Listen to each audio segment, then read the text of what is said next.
Good morning, good afternoon, good evening, whichever the case may be. For all of you listening out there across the crazy planet Earth, welcome to Vestiges After Dark.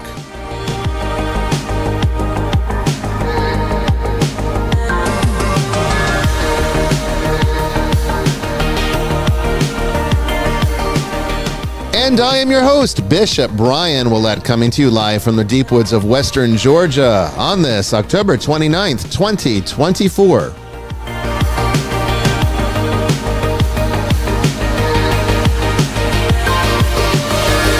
Tonight, it's everybody's favorite episode, Open Lines, Open Topics.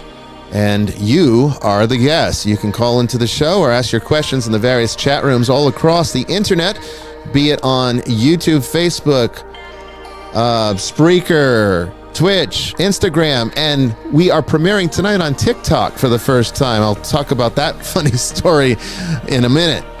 But our moderators will be looking at the various chats, bringing your questions to us. 3 hours where we can talk about whatever is on your mind. Don't go anywhere.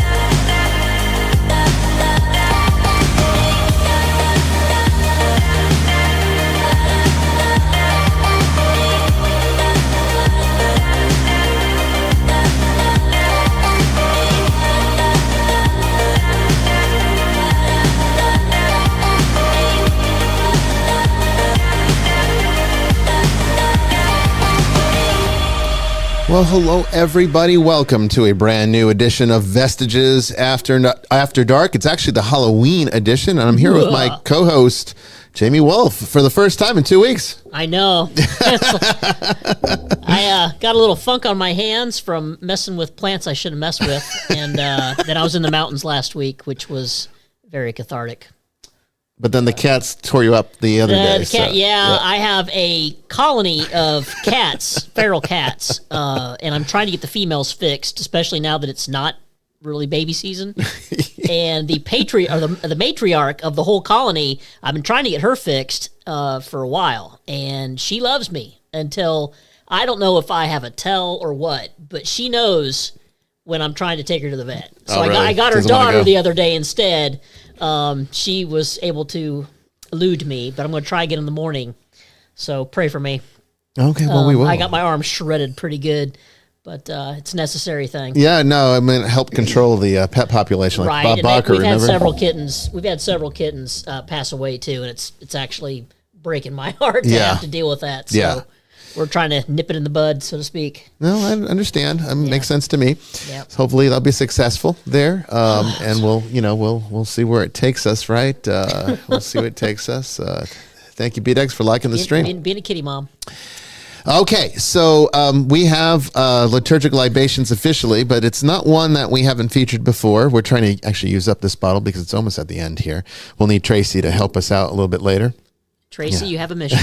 If you want to come down and get your glass, dram, girl. But we can finish it afterwards as well.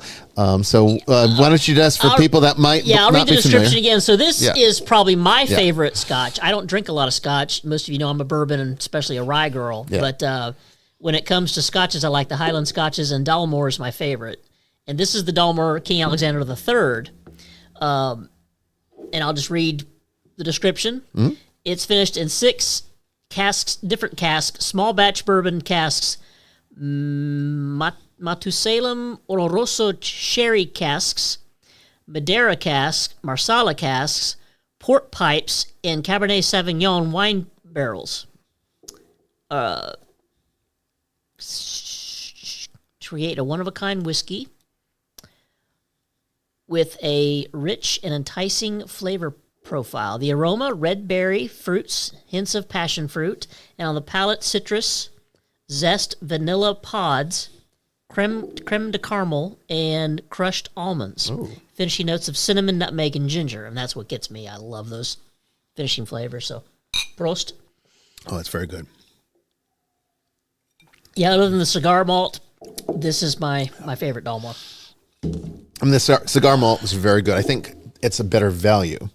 Yeah, for the money. Because I don't know if this is $200 better. Yeah. But it's I don't good. know about that. It is good. But it is good. It's a once in a very long while kind of purchase. And it's taken us a few months to kill it. Yeah, I mean, we haven't been guzzling it, that's for sure. No, that'd be rude. It would be. It would be. Joining us all the way from Australia, we have Father Chris Yates tonight. How you doing, Father? Yeah, I'm good. Yeah, it's good to be here. Yes, always good to see you, and it's always good to, especially on an open lines, open topics where we I'm can glad just you like boys sort of, behaved yourselves the last 2 weeks. Yeah, it's tough without you. You know, it's Yeah. tough without you to keep us in line. Barely. Get a bunch of fellows together. Well, you know, it's like when you get two clerics together talking about theological matters, Right. it gets I interesting usually just fast. sit back and smile during that portion. Well, if you have two clerics, you'd only have about 8 opinions. Right. Sort of Right. How it goes. So, I just soak up all of it. It's very true. It's very true. well, the same goes for any theology student, you know, because it's sort of I think this, but then there's that, and then this person said X, and such said Y, and I can hear people going, just tell us what the answer is. You go, well, it's not that simple. Not that simple. It's the same thing when you get a bunch The of answer coppers is kind of all of it. Yeah. Thank you, Audrey, for liking the stream. Thank you, Audrey. Yeah, I was just thinking of my first week in seminary all those years ago, and Roman Catholic minor seminary this was at the minor seminary, and we had to take multiple courses in philosophy and whatnot. So my very first day in my in I don't remember which philosophy class it was, but the professor, who was not a Christian, by the way, addressed the class by saying that the entirety of the class, for the rest of that semester, we were to proceed with the material as though God does not exist. That was the fundamental approach we had to take to that particular class. And the reason for this was to get us outside of our paradigms. It was to get us to think outside the box and to consider the multifaceted aspects that philosophy brings to the subject of religion and theology, but without religion and theology influencing it. And so it got very interesting fast. It was my favorite class at seminary. They were actually all very good. I wish I had stayed longer. Any but class that makes you think. Yeah. And think outside of the box. Yeah, it's true. Well, it's kind of a paradox, because the people that go to seminary necessarily are already Christians, right? Oh, that's true. It'd be a bit weird if the church wanted to recruit non-Christians to be priests. So we're already in a way sufficiently convinced not only to come to faith, but also to want to be part of spreading that faith. But it's really important to sort of say, okay, now we're going to talk about. We had a bit of a chat yesterday about RCIA programs and what have you. The first thing I do is say, right, now we've just got to have a philosophy of God. Mm-hmm. Right. And to do that, you have to disregard the entire Bible first. Mm-hmm. So I guess that was the function of that person, to say, let's get rid of all of that. We're not going to begin at the end. Yeah. No. So yeah. And it was interesting. Actually, if you rely on the scriptures to prove the existence of God, then that's not a very good. That's called an argument from authority, right? You're saying that the Bible is the authority, and the Bible says God exists and God is this way, and therefore that's the way it is. That's not a very good not just academic argument. It's not a very convincing way to engage with people. Well, particularly if you're not a believer. I mean, to throw the Bible at someone and say, well, you know, this is true because the Bible says so. You might as well throw a wet sponge at it. I mean, you know, they're never going to arrive at any conclusion that way, because that's going to completely lock them out from the beginning. Well, I'm a priest, just believe me. Yeah, I know, right? That's also an argument from authority. It's true. No, it is true. Joining us from Tennessee, we have Brandon Milam tonight. How you doing, Brandon? I'm doing pretty good. And I guess kind of my thought on that is, if someone wants to use the Bible to prove God, wouldn't that be the equivalent of using the Quran to prove Allah? Yeah, absolutely. Or likewise, using the Avesta. Any text, using any holy text as the reason or the proof that God exists is a fallacy. That should, I mean, honestly, you can't arrive. In other words, I'm going to say that you cannot arrive at a experience with God that way. You won't. You're just going to create an idol at best. The best case scenario is that you'll create an idol out of what you believe God to be from what you've read. At worst, it's just going to be like, this is a bunch of crap, and then you never pick it up again. Bibliolatry is a real problem. It is, especially amongst Protestant churches, but it's crept into Catholic thinking as well. It has. It's making an idol of the Bible now. Yeah. You know, so we're drawing a line that might confuse people here, but we're saying no.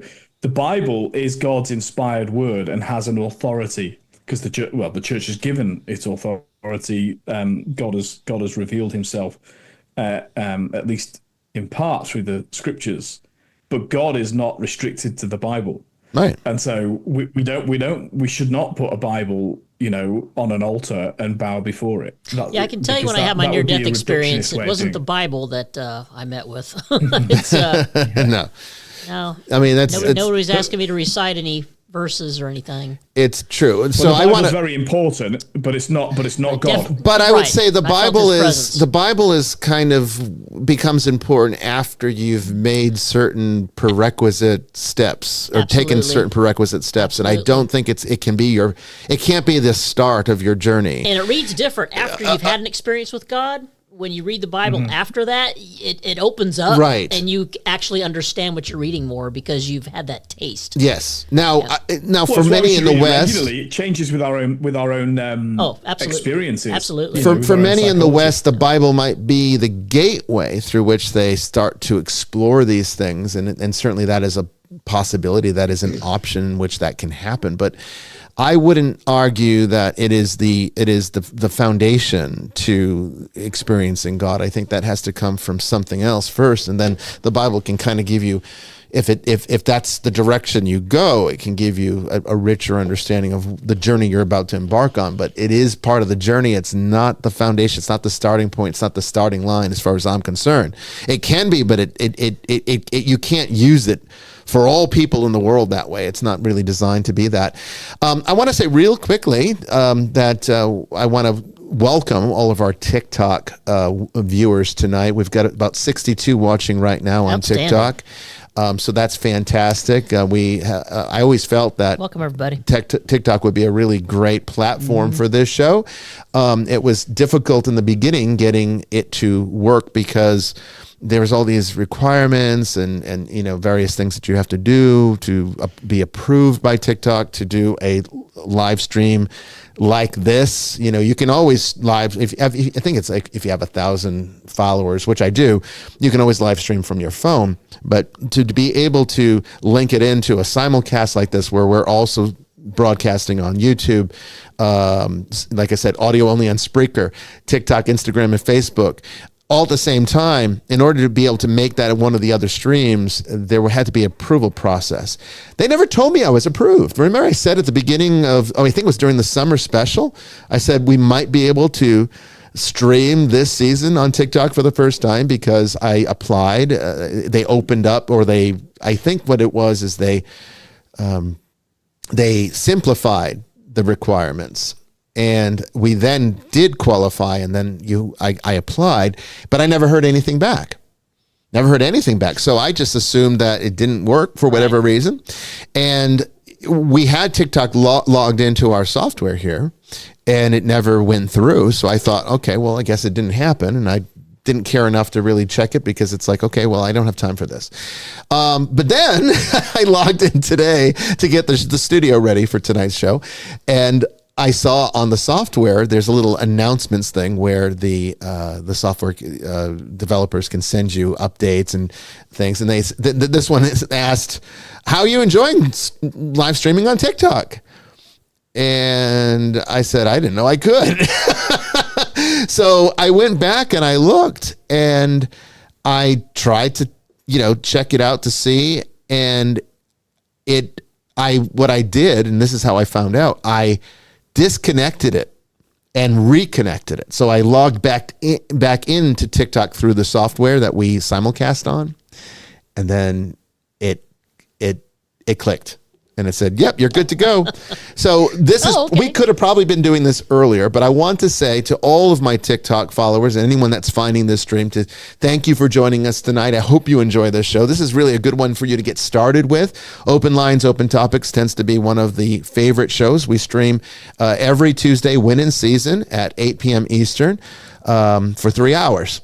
And you can even call into the show and ask questions in the various chats. I don't really know if there's a moderator option in TikTok, but if somebody could follow TikTok from time to time, and I think Mystic, I know one of our moderators, Mystic, I think is on TikTok. If you could just check to see if there's any questions there, bring it to our attention, okay? We don't, though, have a moderator in there yet, so if there's people saying crazy stuff... I'm going back and forth. I can't really check that. I don't even know if there's a way to stop it. I haven't checked enough about TikTok. I don't use TikTok that much. I just use it to promote this show, and I did do a demonology series once on there, but it was popular. I mean, I got lots of views. Good. It was pretty good, You crammed a lot of stuff in I did in 3 minutes. Yeah, 3 minutes. You can mod? Okay. Thank you, I'm in it. Okay, so Tracy, are you able to mod? Can you actually moderate right now? Did I set you up for it? There was this little icon there, but I'm not sure what it does. So let me know if it's not working or whatever, if there's a problem, if there's somebody out there that's causing an issue. Please don't, because we will eventually figure out a way to get you banned from and the I'll channel. Find you. Yeah, we'll find you. I have a particular set of skills. That's true. That's true. Jamie will not tolerate it, and I won't either. Okay, so last week, we normally at this time of the show, this first segment, we go right into questions from the ether. But we're not going to do that tonight because last week, Brandon gave a presentation on the devil. Good job, by the way. I think you did a fantastic job. I heard your interview on the local radio station out there in Tennessee too, and that was very well done. You interviewed very well, Brandon. Awesome. Yeah, it was great. It was actually a very good interview. But last week you did a presentation, excellent presentation on your researching of the nature of the devil and where do we get this concept, because when you go all the way back into the origins and you really dig into what is the Judeo-Christian theology, you find that at least the Jewish part of that, the Judeo part of that, doesn't really have a framework for it. And we talked a lot about this at length last week. I'm not going to rehash all that tonight.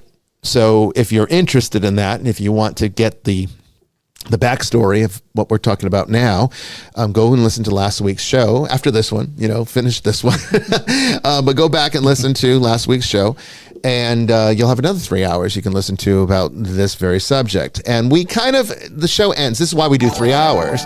Thank you, Robin, for liking the stream. This is why we do 3 hours, because we found that we originally did like 30 minutes, and then we expanded it to an hour, then 2 hours, and now 3 hours, because you get into these conversations and you just don't want them to end, and there's just always more that can be said or should be said.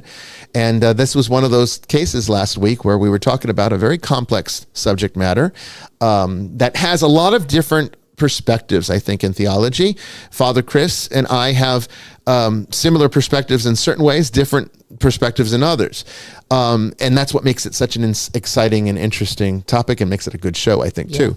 Absolutely. Because it helps to expand how you, the audience, approach this, because you're probably taking it for granted. And that was the whole point of why we did that episode on the devil, because I think people take the devil for granted. They think they understand what it is. Either you write it off as pure superstitious bullshit, or you understand it to be this overwhelmingly powerful supernatural being that's out to destroy you and steal your soul.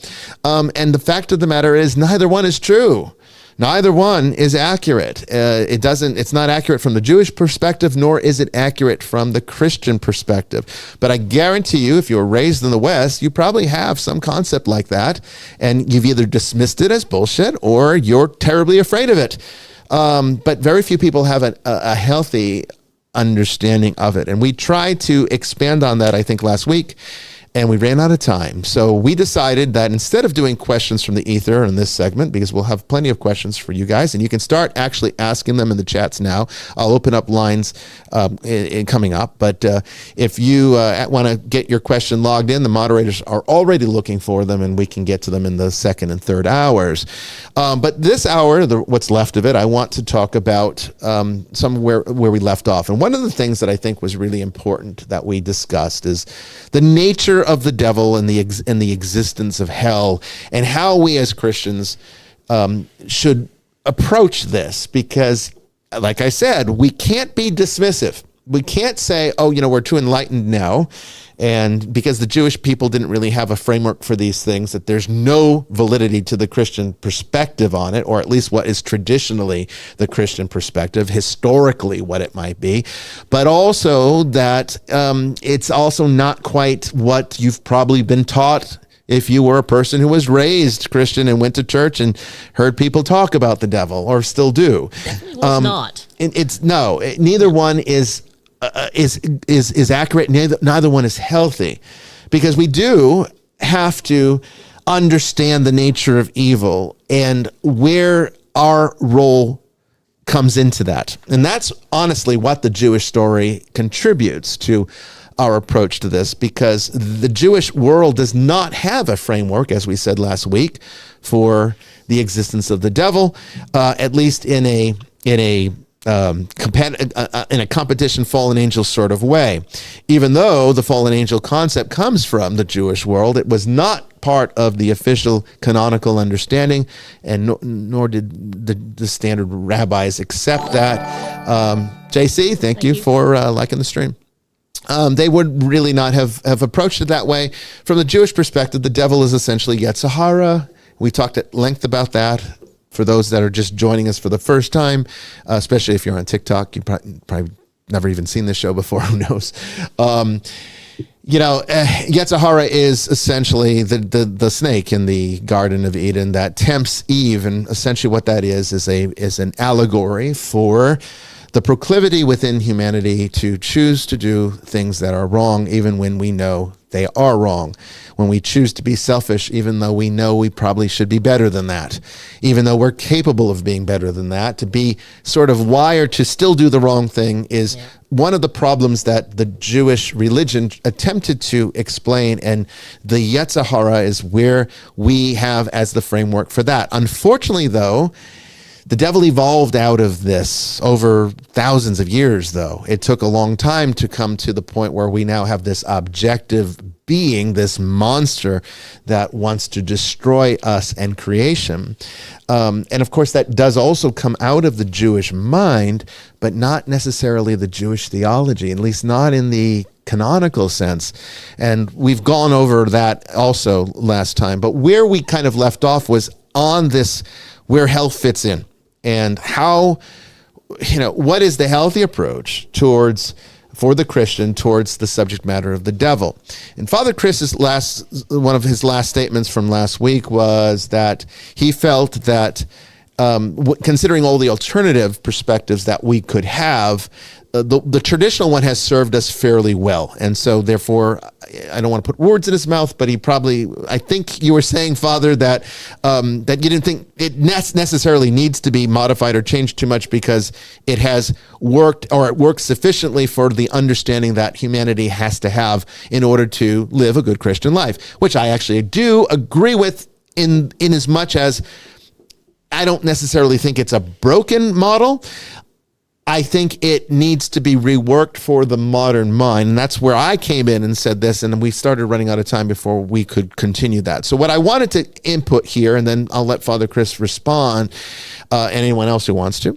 And you weren't really here last week, so I'm sure you have something to say too, Jamie. But where my concerns have been is that in the modern age, where people have moved away from religion, largely because it is seen as almost a type of superstition, some kind of antiquated, make-believe that really has no substance in this very scientific postmodern world, that do we really need to have a belief in things like God, afterlife, heaven and hell, devils and all this stuff, when we should be more evolved than that. So a lot of people take that perspective and they dismiss everything about religion because it talks about these supernatural things that seem more like fairy tale material than anything that could be scientifically valid. So I don't think necessarily that talking to people about being afraid of going to hell, or, you better accept Jesus as your Lord and Savior because this is where you're going to spend all of eternity. I don't think that's going to be a very convincing argument if you want people to start believing in God, because, first of all, you're basing it on a fear. That's going to turn most people off, and it's not healthy either, because you're starting religion on a fear-based path. That's not healthy. No. So there's a lot wrong with looking at the devil as this focal point for why you need God. In other words, it's not, you don't need God because he loves you. You don't need God because that's how you were created, to be perfect and to exist in this higher state than what you currently now know in this fallen, broken universe of pain and sorrow. But that's not what a lot of pastors are teaching. What they're teaching is you need to do this because you're going to end up in hell if you don't.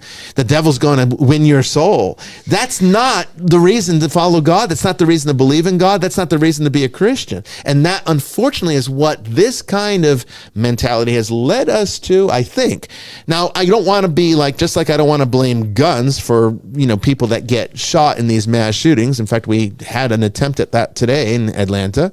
I think it was just a cop that was injured. He's not critical. Are you talking about the thing that happened at the hotel? Yeah. Yeah. It was here downtown Atlanta. Strange. A guy went nuts with waving American flags around, and then he started shooting the walls. Yeah. They brought in a SWAT team. One cop was injured, and they shot him. And the guy himself was shot, but neither one is critical. I need to call my people and see who it was. Yeah, but everyone's fine from what I understand. But I'm just but I'm not going to blame the gun for that. I'm going to blame the idiot that shot the gun, right? So like this, I'm not going to blame the Christian theology for introducing us to a particular model of the devil just because it has been misused. I'm not going to go that way because I understand why we shouldn't go that way. However, in as much as we can understand the modern concept of things like religion, the nature of evil, I do think that there's two problems here that need to be solved, and maybe we can talk about that. That could be the starting point for tonight. So let me say those, and then I'll shut up. The first one is, and I kind of alluded to this last week, but the first problem is for non-believers, the devil is just going to be absolute, rubbish. There's nothing convincing about the existence of something like this when you have no framework for anything supernatural in your life, when you've never had a supernatural experience, when you think in a very materialistic kind of way where it kind of shuts you down to anything even possibly happening where you could have something along those lines. So the idea that there's like a boogeyman that's, prowling around, trying to destroy you, is not going to be a very convincing argument. So to understand perhaps evil from the Jewish vantage point of Yetzirah, they could wrap their heads around that, couldn't they? Because then they start to understand, well, what does create this proclivity within man to do the wrong thing, even though we know it's wrong? What is the nature of egocentrism and all this? And what is the psychological motivation for why people commit acts of murder or violence? When, where does this come from? Now, we could go and debate evolution and the fact that we're primates, and primates are pretty violent, creatures. And so why would we be any different? But that would be Yetzirah. It's just an allegorical way of looking at it. So it's a way, I think, of trying to help people to understand the devil in a way that makes more sense to the modern era for people that are in that category. Then there's the other category. Now it's the believers category. And with the believers, here's the real problem. Okay, here's where it becomes really, I think, a systemic issue. Is that, like I said, instead of believing in God because God loves you, because it's a way of reaching perfection, not because you want to get anything out of it, not because you want him to answer your prayers and turn him into some genie, but just because that's what you were created to be, instead of looking at it that way, which is kind of very ethereal, I think, too ethereal for some people to even wrap their heads around, it all becomes about avoiding hell. The devil's out to get you, so you need some divine protection from that. And the real issue here is that all of the bad things that humanity digs up, whether it be violence or shooting people in hotel rooms or whatever it is, all the horrible things that people do, rape, murder, well, now you got a scapegoat, don't you? Yeah. Oh, the devil made me do it. Taking personal responsibility. The devil tempted me, and I'm a weak human being, and he's an angel. He's a fallen angel. He's too powerful. And I hear the reason I bring this up is, as an exorcist, this is the stories I get when I have to go through the piles and piles of cases that people send me to see if, to find one that I'm going to take, because there's far more cases coming in than I could ever possibly take as one person. But what I hear over and over again is this feeling of powerlessness, how the devil overcame them and they have no control, and they need help because they don't know what to do. And it's like, we need to understand where that comes from, why that happened, why you feel this way. And the answer is not that there's some fallen angel that's too powerful and he's always going to have the upper hand over you. That's not the answer. Although I know a lot of pastors that want to claim that's the answer, but that is not good Christian theology at all. It's definitely not good Jewish theology, but it's not good Christian either, because the fact of the matter is, as I've said so many times before, the devil has no power that you yourself don't give him. And if you look at the devil from the vantage point of the Jewish worldview of Yetzirah, who fuels your bad behavior? You do. You do. You are the sole person responsible for each and every action you commit. Everything you do is up to you. I mean, nobody can make you really do anything. Oh, yes, you can suffer trauma, and you can go through all sorts of horrible experiences that wear you down and maybe make you less careful so that you start to make mistakes. I mean, how many times do you find that a person that becomes a child molester was themselves molested as a child? There's a reason for that. Yeah, all the time. All the time. In fact, that's one of the primary entry points for demonic possession that we see. Yep. But it's not because, he committed this horrible sin, so now the devil is controlling or pulling the strings. No, that's not it at all. It's that what they have done is created an external excuse for what they've done, because they themselves don't want to accept responsibility. So in my mind, the more medieval, classical or traditional perspective of the devil in the Christian religion is antiquated because of those two reasons. I'm not saying the model was wrong. I'm saying now it's time to update it a little bit to bring it more relevant to today's semantics and the way people think today, which is not superstitiously like they did 1,000 years ago. And that was where I didn't have enough time last week to kind of finish that thought. I did get some of that out last week, but I don't think I had enough time to really kind of bring it together. So I didn't want to make it seem like I was arguing with you, Father Chris, because I actually do agree that the model has served us. It has, but I'm not sure it's doing very good anymore, because one of the biggest problems with Catholicism, and unfortunately, it's the most beautiful part of Catholicism, is that it doesn't really want to change. And, and that is nice. This ancient religion that you can practice really appeals. I mean, that's really what brought me into it, is the fact that I could connect with 2,000 years of history through this religion, more so if you consider the Jewish foundation. But the other side of the coin is sometimes change is necessary, and sometimes we need to update our perspectives. Case in point, it used to be that the church taught very harshly that there was no salvation outside the Catholic Church, which excluded all Protestants, excluded anybody from another religion, and clearly excluded agnostics and atheists, in the sense that, if you're not a Catholic, well, you're shit out of luck. And that was really I guarantee you, during the Spanish Inquisition, that would have been the mentality. During the Crusades, that was the mentality. But Vatican II, let me finish and then I'll let you go. Okay. Vatican II, well, I know there's so many problems with it that you and I have talked about, and I agree extensively with a lot of what you say about Vatican II. It did kind of say, maybe that's not the right way to take this, and that maybe we need to not say that it's wrong, but maybe the Catholic Church, in the universal church sense, is a lot larger than the paradigm of Roman Catholicism. And I think that's where they didn't change what they said.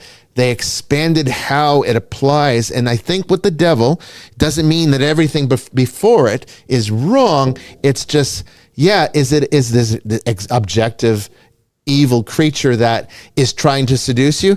Okay, yes, in a way, but it's more like a thought form or a projection of your own sinful nature or your own proclivity to do the wrong thing. That's actually at work here. It's more allegorical than actual. And, I think that's a reasonable thing. The reason I bring it up is the exorcist that trained me, my mentor that got me into this. Right. He was a Roman Catholic pastor emeritus, many years. Very well respected in both his diocese and mine. And, taught me everything I knew about the devil, and he didn't believe in the devil. He had a completely Jewish viewpoint. And I didn't go that far, but it was completely Jewish in every possible way. So I go ahead, Father. I'm sorry. I'm sure there's so much to say here, but I think that kind of sums up where I left off last week. Sure. I mean, look, I think there's a lot of what you said that I wouldn't disagree with. But I think it's pretty helpful to pass out a few things. I mean, the first thing I'd want to say is that you have grown up we're from very different cultural backgrounds when it comes to Christianity. I grew up in a largely materialist, socialist kind of world. Europe is much more like that. I'm from the north of England, which at that time was very much like that.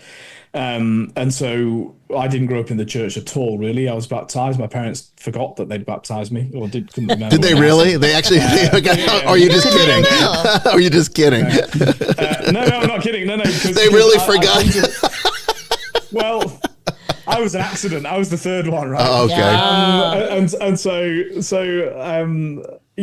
When I started entertaining the faith when I was about 17, because I was going out with a girl that went to a Baptist church. And so, of course, I then decided to, I think I've told this story before, so I'll attenuate it. But I decided to become a Christian. And of course, the question was I baptized? And so I asked and they couldn't remember. My grandma, I think, said, no, you were christened at Timothy Parish Church. I only confirmed that when I was going to be ordained a priest, because I had to then find the records, right? Yeah. And so I've grown up with a very, I suppose, English and European mindset. Australia is very similar. There are little pockets of people that are sort of inspired by American Christianity here, but not many. I mean, it's quite remote. So we've grown up in very different worldviews. So a lot of that destructive preaching, I don't disagree with you on that. How people talk about faith, about the devil, about things that work in our lives is important and can be quite detrimental. So I don't want to push back on that stuff. I think you're right about that. But I do want to put a massive caution here, because we can do things that make it psychologically more Relevant? Make it psychologically easier for people to come along with the Christian narrative. But I think I want to be very, very clear, and if not outright reject the idea that we can't begin or we can't make reference to things that are immaterial, that are beyond our understanding. I know you're not saying that. I'm not making a straw man, but also that aren't miraculous, because the foundational belief of the Christian faith is the resurrection of a dead man.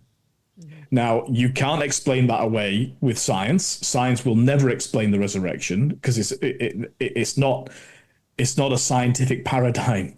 It's an eternal salvific paradigm that God has laid out for us. So I want to reject, and again, I'm not straw manning your argument.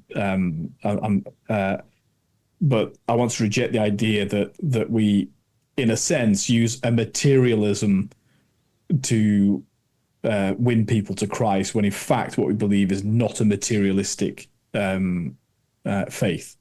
So now these things interact. So again, I'm not suggesting that you're wanting to just make a Christian version of communism. I know that's definitely not where you're coming from. But my reflection on this is that, and I have been involved in movements that have sought to do exactly what you've been describing, and basically it only ever operates with people at the very top of Maslow's hierarchy of needs. So Maslow's hierarchy of needs, that don't know, is like life's like a pyramid, and the foundational stuff, the stuff that you can't move up to the next level until you've got somewhere to go to the toilet, something to eat, something to drink. They're the basic needs, and then up here is kind of psychological musings and the ability to kind of think creatively, and you can't do those things without the basic things in life. My experience of this approach of taking a purely sort of psycho-materialistic approach to faith is that only people that are already really actually quite well off and quite well educated and cultured and all the rest of it, only they can really engage with this. In other words, I mean, this is a very English way of putting this. It's a very middle-class pursuit.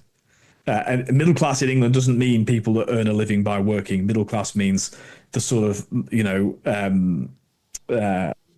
elites. So the elites get caught in this paradigm. So I want to reject that, because I believe that a man rose from the dead. That man was Jesus Christ. He's God.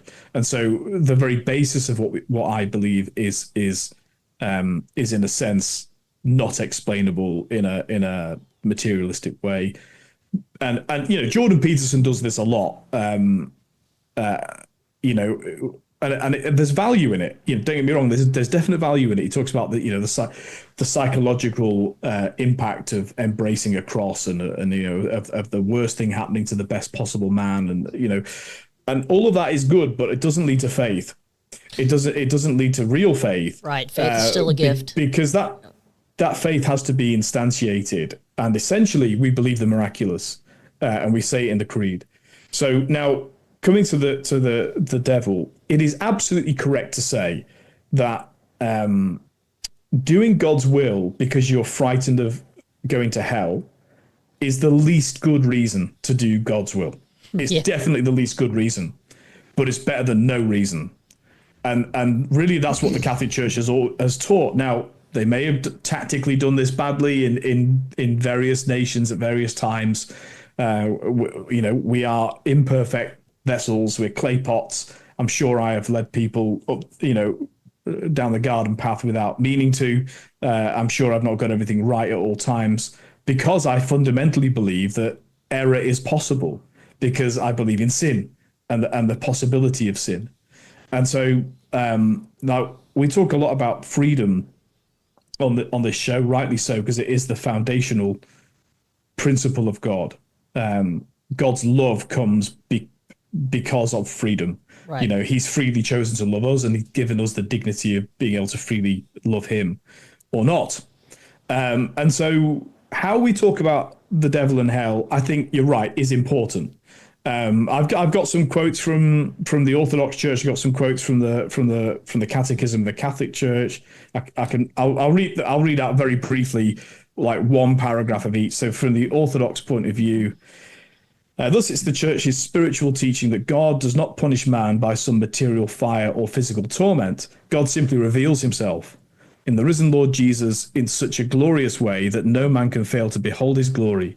It is the presence of God's splendid glory and love that is the scourge of those who reject its radiant power and light. In other words, if we choose to hate God, our hell is being in his presence forever, in his full glory.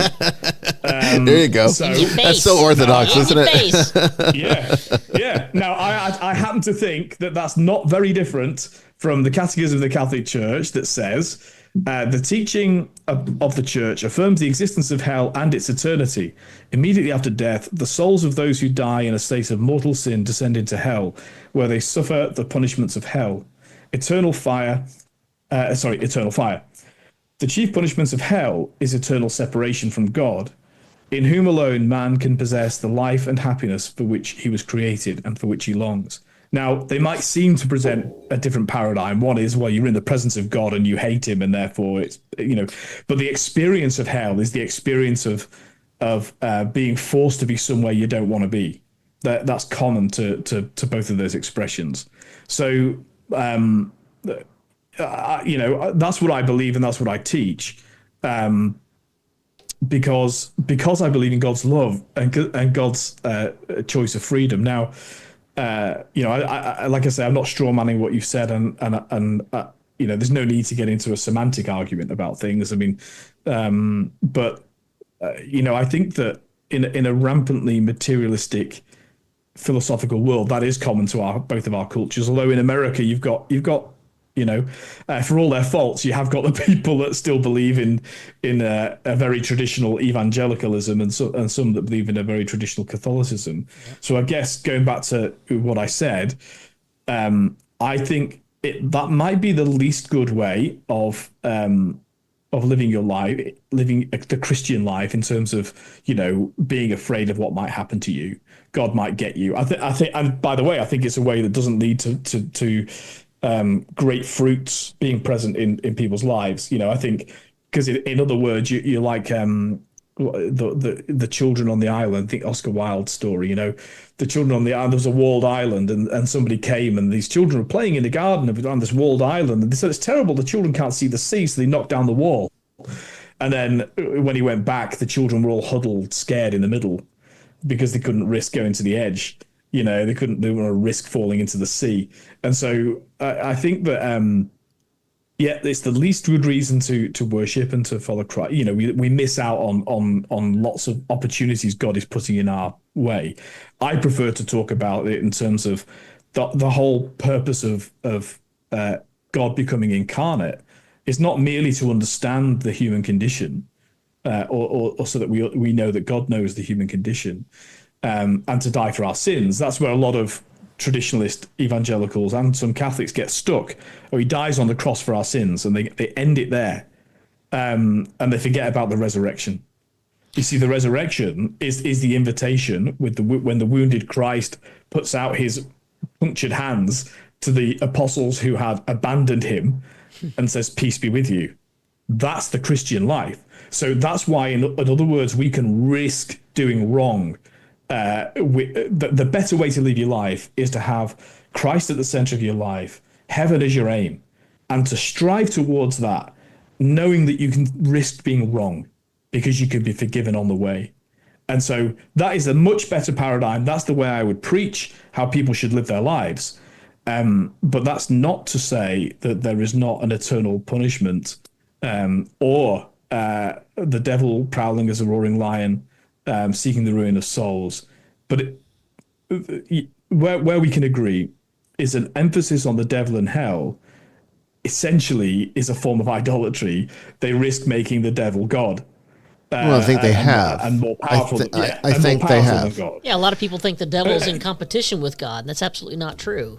He's a created creature just like we are.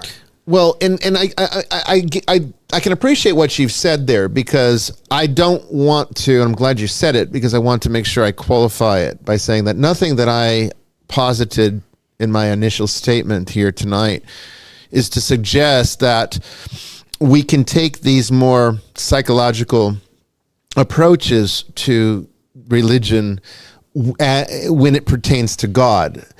Only the devil, where I would posit that would be appropriate. And the reason for this is that the mystery of God is sort of tangled up in the mystery of existence itself. And whether or not a person is a, hardcore materialist, atheist, whatever, they can't deny that existence is real, at least in as much as that we are experiencing something. Clearly, we can all agree that we're experiencing something here, and we can call whatever that experience is existence for the time being. We don't know the nature of that, where it came from. We know it spawned seemingly out of nothing, because I can experience it with our minds. Well, because I can remember. Cannot explain the mind. They can't explain the mind. That's the thing. It's amazing. I can even my own origin, and anyone can do this. I can remember as far back as I can go, somewhere around a year and a half, 2 years old, but everything beyond that gets darker and darker, to the point that even my memories can give me evidence, objective evidence, that I spawned out of nothing. Like, where did I come from? Like, it wasn't like I was here before, and reincarnation, a whole other subject matter. But as far as objective, because reincarnation is no more objective to a materialist than one lifetime and you go to heaven or hell. So the idea here is that God is sort of how we can approach understanding that. And as a person's relationship to existence and God develops, then that becomes a little bit easier to understand, because what is the resurrection, if at the very least, okay, outside of the theology and salvation and all the wonderful aspects to it that Christians enjoy, but from a strictly materialist point of view, we can still argue, we can still say, legitimately so, it is an allegory, at the very least, for materialists, of something coming from nothing. And then, that something spawned from nothing. We know this happens. We've seen it, because we ourselves are that very story. Maybe not to the theological meaning of the resurrection, but it's still there. But the devil, there's no framework for that, because every evil I've ever seen has come from the hands and minds of man. Everything. Everything. And so objectively, well, I can say, I don't know where the hell existence came from. If I'm a materialist, I could be like, okay, well, I guess whatever spawned this, we can call God, but that doesn't necessarily mean it's like some sentience or whatever. If I'm a materialist, I can do that, but I still have to say there's a big freaking mystery here that I can't wrap my head around that. But evil, I've seen where that comes from. Me and too. It comes from man every single time. I've never seen an invisible supernatural. Evil is really easy to explain. Like, this is the worst argument that atheists make against people like me. Yeah. Because I say, no, evil is really easy to explain. Man's propensity to do things wrong. We're not going to disagree on that. Right. You explain to me sacrificial love. You explain that to me from a materialistic How can you? existentialist point of view. You can't.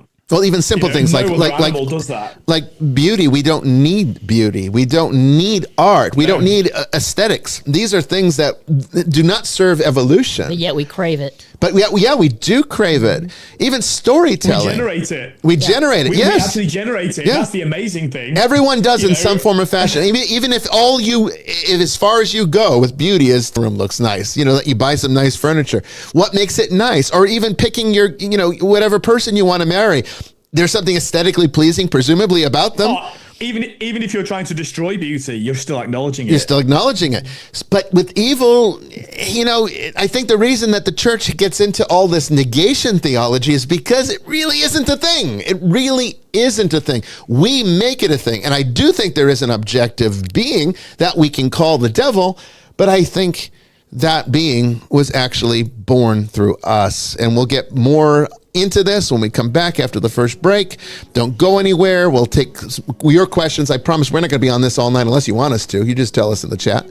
But we'll take your questions too. So don't go anywhere. We'll be right back after this.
empty hearts and neon lights.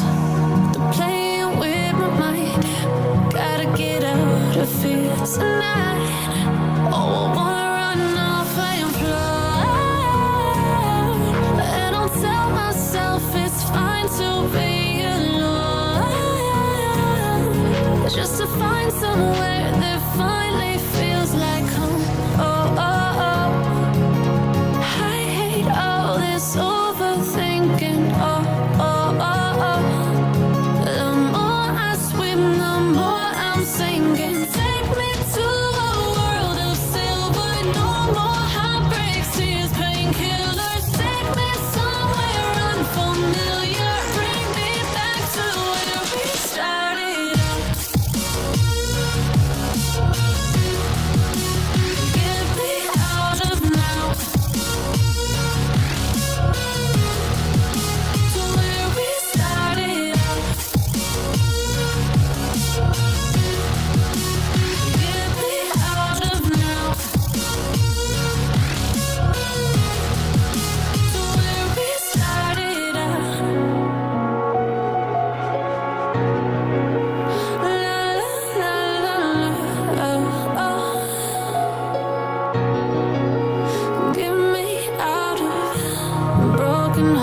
dance and starting fights, turning truth to lies.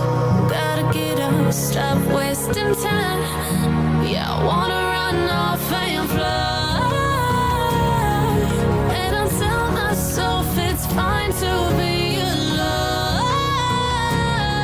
just to find somewhere that finally feels like home. I hate all this overthinking. The more I swim, the more I'm sinking. Take me to a world of silver, no more heartbreaks, tears, painkillers. Take me somewhere unfamiliar, bring me back to where we started out. Get me out of now, to where we started out. Get me out of now, to where we started out. Oh no.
Welcome back, everyone, to the second hour of Vestiges After Dark. We've been talking about the devil and evil and the nature of where this very thing we call the devil comes from.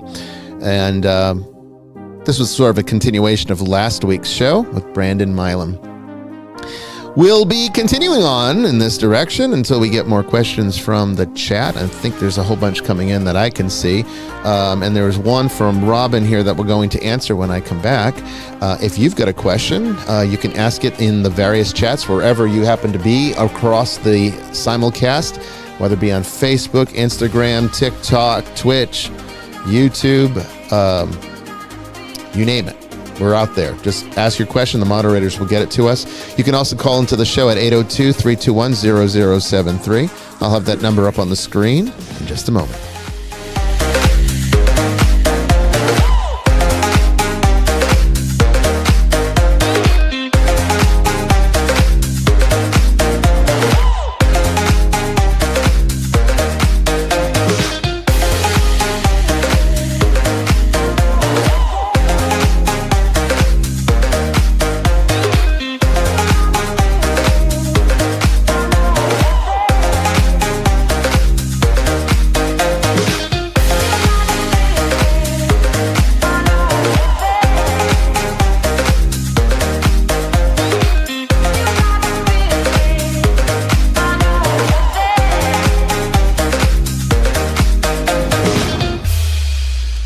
So the question that came in from Robin is, how can I perform exorcisms as a Catholic exorcist if there is no devil?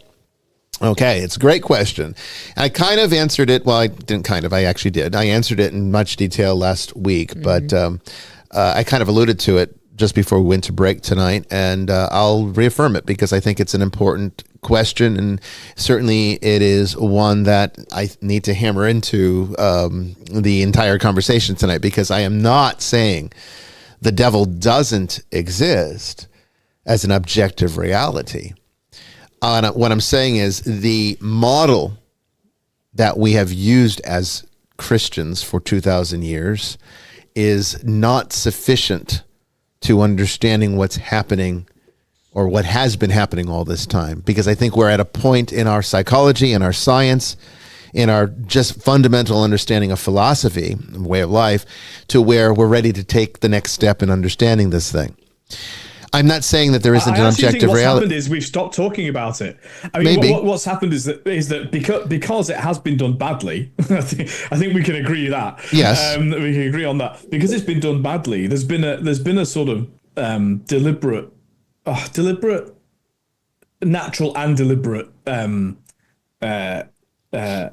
dropping of it. Like, it's like the church doesn't talk about it anymore. There are some exceptions. There are some,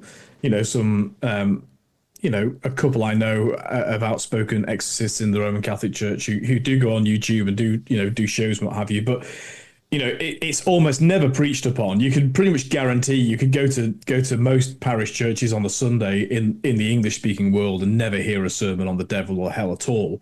And so I think in many ways, and that's actually been part of the problem, because all there is the remnant and the memory of something that was actually taught really badly. And so we've got wrong. The legacy of bad teaching, and then no teaching. I think that is spot on. So to answer Robin's question, there is an objective reality now. What I'm saying is we need to understand. Let's go back a little bit to what Brandon gave us last week. Okay, he gave us a very archetypal journey through the history of how the devil came to be or evolved through to the understanding that we now have in the New Testament, where Jesus is tempted 3 times in the desert with the various, we've established that he's not really tempted, but the devil, this modern Christian understanding, makes a try. Yeah. Okay, so we know that's different than anything that preceded it in terms of where this devil comes from. But we know certain terms like Lucifer, okay, and Satan. We talked at length about that. Lucifer is a really important one because it's Lucifer in its understanding and the origin of that term and that particular concept or archetype where we start to see more of the Christian theology that we would recognize today, and that is the devil as a fallen angel. The reason that's important is because Lucifer being connected to this light bringer, literally means light bringer, and then this understanding where even Jesus says, "I saw him fall from the sky," right? And so we take this, and then you take Enoch, and then you take all this history, which I don't want to get into tonight. If you want to hear more about that, you can listen to last week's if you feel that we didn't cover it all. And I think Brandon has a whole bunch more for you. We can do another episode next season where we can talk even more at length on this. But it suffices to say for tonight, Lucifer, was directly connected to the planet Venus. Okay, and the whole idea of the fallen angel comes from the way the planet Venus behaves in the sky.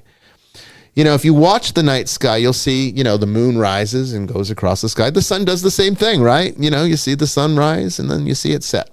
Okay, all these heavenly bodies, Jupiter, Saturn, go across the sky. But Venus comes up and then it falls right back down the same direction it came up. It's just the way that, it's angled to us, and I'm not going to get into all the mathematics and astronomy, how that happens. But from the people on Earth, that's what it looks like. It's not really going across. I mean, none of these are going across the sky. It's just the way, we're moving around each other. But Venus has a unique movement in that respect. And the ancients would equate these divine beings to these heavenly bodies, which is why these very terms that we give the planets are gods from the pagan world. Okay, so Lucifer and the fallen angel, that whole concept comes from the behavior of the planet Venus. Once you understand that, then you start to say, well, then is anything of that theology correct? Allegorically, yes, it is correct. Just because something's myth doesn't mean it's false. In fact, we've established very much on this show that if something's myth, it's actually more true. But it's not true historically. It's not true in a literal timeline, linear sense. And that's where we need to evolve. I'm not saying the devil doesn't exist. He doesn't exist in that linear historical sense. He exists in a very different way. Now, how does that happen? Well, there's two things going on here. And last week I introduced you to what happens. Let's assume for a moment, because I know we got a lot of people. And I mean, I say right now, we've got 248 people watching on TikTok. So welcome. Yeah, I knew TikTok was a good way to go because we only have 22 people watching on Facebook, YouTube, and Instagram combined. And I think part of that's because we've been shadow banned by YouTube and the other platforms for the kind of things we talk about. So we're not being promoted like the other shows are. We do get just for clarification, we do get thousands not live. We get thousands. We do get not live, yes, but the live show, TikTok's all about live, not about not about watching something on replay. Whereas at least when you're doing live stuff, YouTube. I think a lot of people just like to tune in when it's convenient, and that's fine, but yeah, we're trying to build a live audience. Now, you're right. The on-demand audience is very large, thankfully, and we're appreciative of both groups, but we'd like you to be here for this kind of show because it helps you to participate in it in real time. But anyway, getting back to the devil. So, you've got this concept. Let's just say for a minute, I know that there are people out there that don't believe in the Bible or the things that the Bible teaches, or the resurrection from the dead, or they don't believe in the incarnation of God. They don't believe in God, so they don't think Jesus was God. Okay, that's fine. But just for a moment, let's assume it is correct. Okay? Just like when I was a seminarian, I had to go through a whole semester pretending God didn't exist. I'm going to put you through the same thing. For the sake of this philosophical argument, I'm not even going to put you through a whole semester. I'm just asking you for a few minutes. Pretend that God does exist. Let's pretend that the Christian story is correct. Let's say God did incarnate human flesh, but he's perfect. Okay? And we know this from the theology that says about Jesus, he was perfect. Okay? So therefore he could not sin. But he takes on the frailty of fallen human nature. So where does the Yetzer Hara go? Where does the fallen nature go? If God has incarnated in his perfection the fallen human, well, there's your devil. Okay, Yetzer Hara is now separate from Jesus. So what's tempting Jesus in the desert? His Yetzer Hara, the Yetzer Hara that he doesn't really have. Because it has to objectify. It's not inside him. That's also an explanation as to why Christianity, I mean, obviously we don't really talk about a separation in Judaism for 200 years, but as soon as the church starts to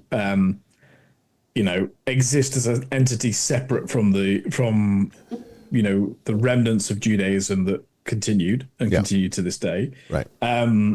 There's an explanation as to why there is a development away from that, from the Old Testament presentation of the devil, because actually all things have changed post-incarnation and post-resurrection.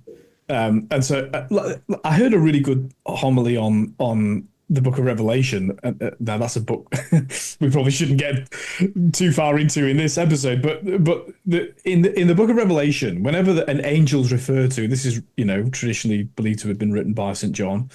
They're always called a great angel or a powerful angel, or there's always a sort of pre-modifier to the word angel. But in Revelation 20, when the angel's sent to put the chain on the devil and chain him to hell, he's just called an angel, not a great angel. In other words, this is a sort of re-emphasis on the insignificance. The devil is nothing. Yeah, and that he's basically already defeated. And that's also what the theology creature. teaches that we talked about last week. But to answer, to get a long way around Robin's question, I'm going to say that the objectification, because we are human beings from the Christian perspective now.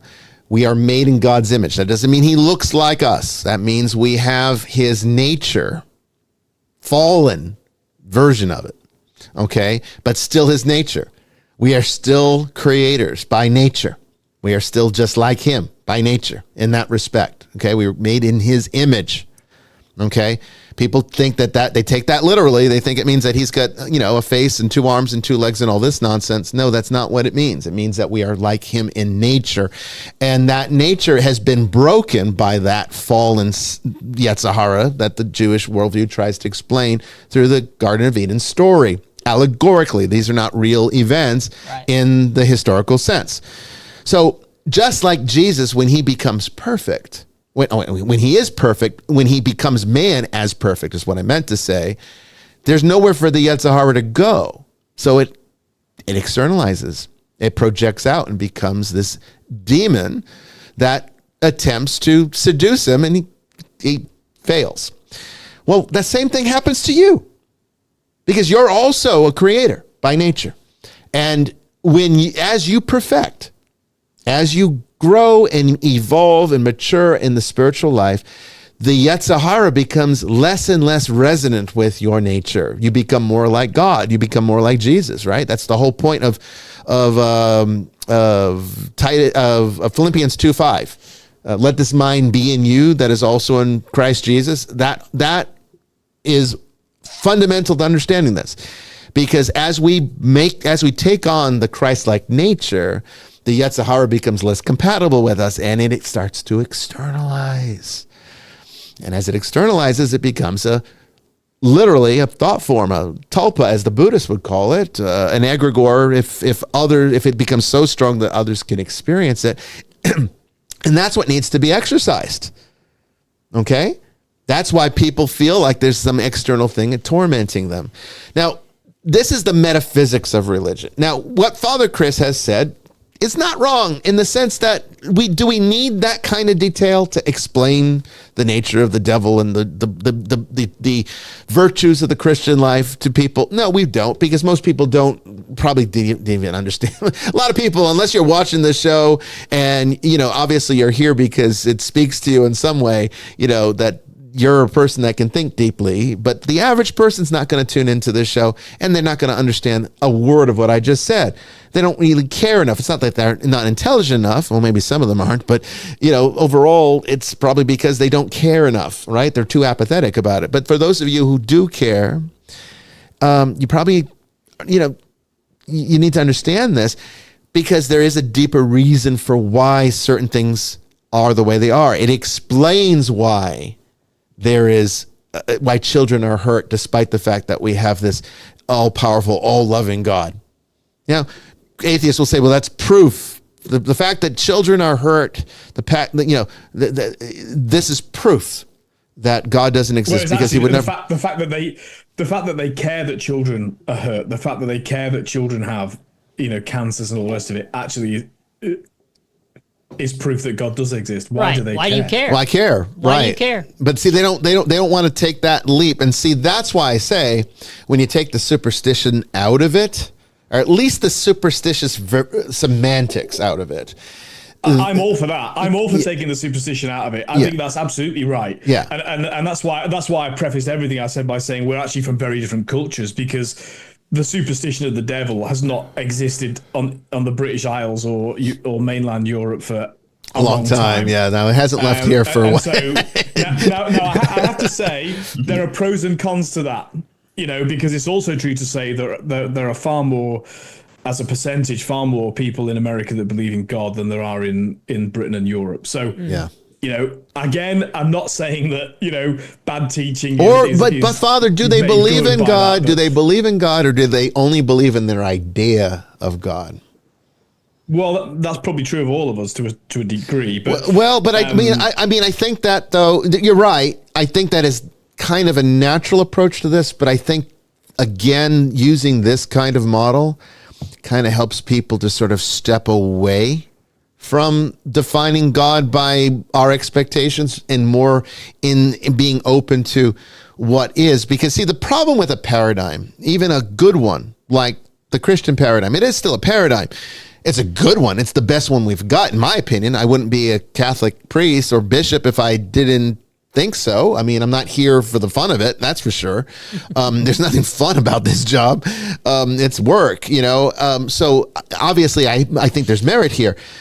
But what we have to remember about this, okay, is that the nature of this thing that we call, you know, religion or whatever, has foundations in something greater that I'm not sure we can even hope to approach if we get stuck in the paradigm of it. So while I see the Christian faith or the Catholic religion as a solid methodology, I would not be so presumptuous to say that it's the be all and end all of understanding it. And therefore, I think that just like you don't consider your car the destination, you shouldn't necessarily consider your religion the only truth, or the extent of the truth, rather. So yeah, the car shows you your journey as you go, but it's not the journey. It's not the destination. It's not where you're trying to get to. When you finally arrive, this is pure Saint Augustine. I mean, you know, "O beauty ever ancient." You know, the idea is that. So I'm with you. I mean, look, the life of faith, the encouragement to live the good life. Let's just make it even more simple. Yeah, the good life. Yeah, is to live in such a way that leads you to the adoration of God. Adoration is the highest form of prayer. The adoration of God, and the pursuit of heaven. You know, but adoration of God first, because that's what makes you want to be on that pathway. And so I agree with you. I mean, look, it's not enough to say to people, "You better be a good little Christian, or the devil's going to get you." It's certainly absolutely inexcusable. Brandon will tell you all about that. Yeah. It's inexcusable for people to say, "The devil made me do something terrible." That's inexcusable and wrong. And so all of that's right. But of course, we have to acknowledge, adoration of God and love go hand in hand with truth. And so it's also true to say, and I think this is the essence of where the rubber hits the road. Mm-hmm. It's true to say that you can there are also wrong choices. There are also bad ideas. Well, that's where the paradigm helps. Wrong ways. The paradigm becomes sort of like your guidepost. It's the rules of the road, so to speak. It's like, so you don't go through a red light and hit someone, or they hit you. You know, but it's not the truth of the destination. It's the truth of the journey. I see scripture, theology, religion as the truth of the journey, but not anywhere near the truth of the destination. So in order to really be a true believer in God, I think we have to have both. I think we have to have that foundation so that we get there safely, thus the rules of the road, the journey, to use a modern day analogy, but to also be open to what we find when we get there. Case in point, Teresa of Avila. Well, here's a saint. Different. Here's a saint. Teresa of Avila was a saint who was a mystic. She was awesome. She was fantastic. Okay, right. Basically, right at the start of the Renaissance period, right, and then transition between the High Middle Ages and the Renaissance. Yeah, drinking out of the skull. Yeah. She was a mystic. She had profound ecstasies that she would encounter God in these very profound and intimate ways. She would share this with her confessor. Okay, confessor, if you're not familiar with the Catholic faith, a confessor is the priest that you go to for confession, to tell your sins to for absolution, okay? And nuns, as she was a nun, would, do this regularly, sometimes every day, it depends on, or at least as often as a priest was available to hear their confessions. And so she would get into some of these experiences because naturally, as most people would be, I think, when this starts, a little unsettled, particularly if the things that you're experiencing are outside the paradigm of the religion that that you find yourself in. Yeah. And this is what she found herself in. And you know what the response was to these confessors is that she wasn't here. It wasn't God. It was the devil telling her these things. Some of them would say that. It wasn't until John of the Cross, who was another mystic, a contemporary of hers, that she finally found somebody that she could communicate effectively with and understood. And you know what the result was here? It's implied because, again, she lived in a time where you really couldn't talk too much about that. The interior castle, one of her works sort of alludes to it. John the Cross, I think being a man, could talk a little more about it, but still had to be careful. I think the conclusion that you can draw from a modern day person looking in is that they understood that there was much more to God than the church could possibly teach them. And for those it's also a model. It's also a model to say that and the Orthodox are much better at this. This is traditional Catholicism as well. It's just that it's fallen into disuse, really, because it doesn't operate at scale. Is that we are in fact supposed to have a confessor. We are in fact supposed to have a spiritual guide. It might be your parish priest. It might not be. Yeah. So I think so. There is a difference between the macro teaching of the church, which I think has to, in many ways, focus on less specific things, right? Yeah. It's a bit like, your federal government isn't involved in your parking regulations. Okay. So, but when it comes to how your conscience interacts with those teachings and with the reality of living life in a fallen world around you, you need a spiritual guide. And that's what St. Teresa of Avila had. That's what you can have. If no one else is available to you, go into a parish church and talk to your priest about it. So so I think there is a difference between what the church has to sort of teach as the essential truths of the faith, which are essentially creedal, and then how we find our daily guidance is an interaction between spiritual guides, directors, books, the scriptures, prayer, all of those things. And that's complicated and messy. Well, and it's also important, I think, to differentiate that, just that as far as it applies to theology in the church or any kind of religion, okay, we have to also understand that truth does not always mean historical. Truth does not always mean linear time. Truth can extend outside of those things. An allegory can be absolutely far more true than something that happened in history. Absolute truth. And see, when we talk about the two authorities, as we discussed last week and tonight, thank you, James, for liking the stream.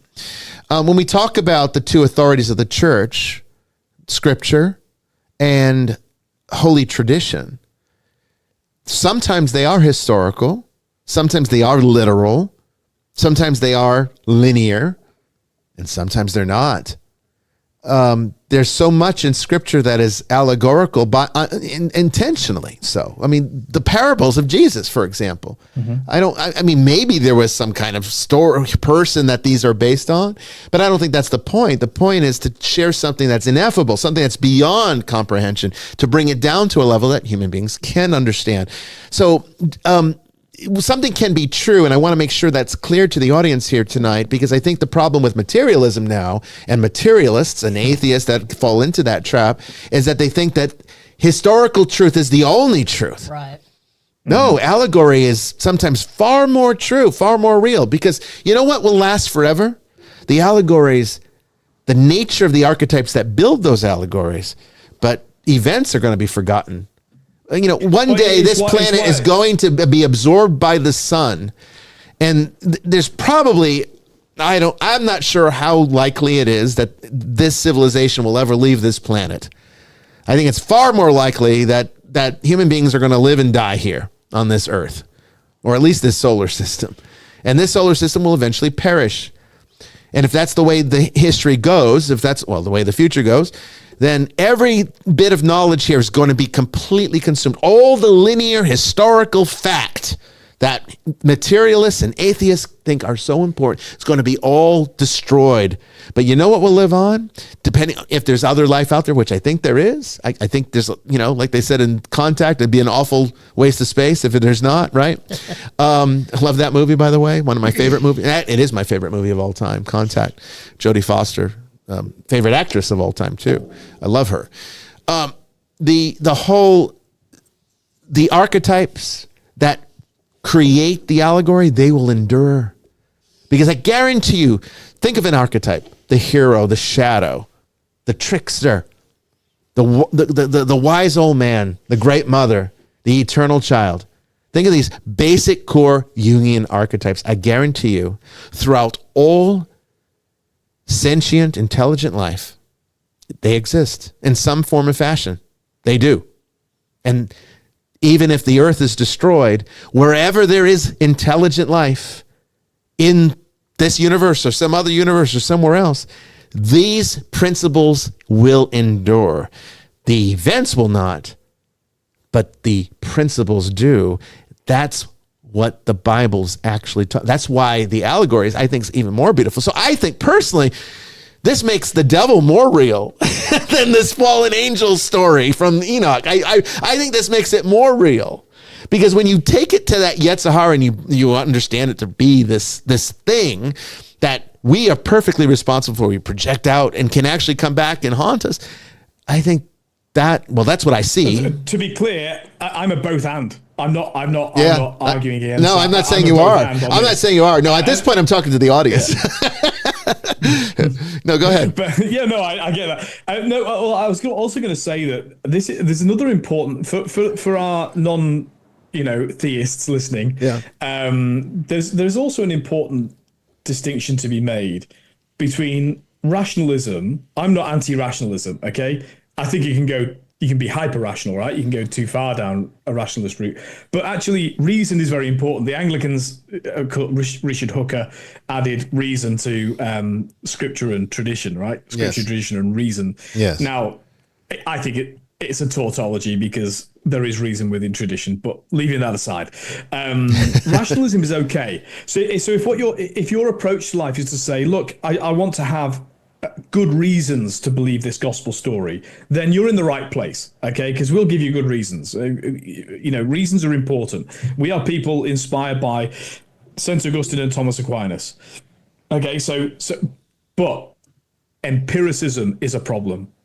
So if you're an empiricist is essentially only interested in what can be weighed and measured. That in a sense is the sort of the true expression of a purely materialistic worldview, existentialist worldview. If you're an empiricist, then the only advice I've got for you is stop being an empiricist.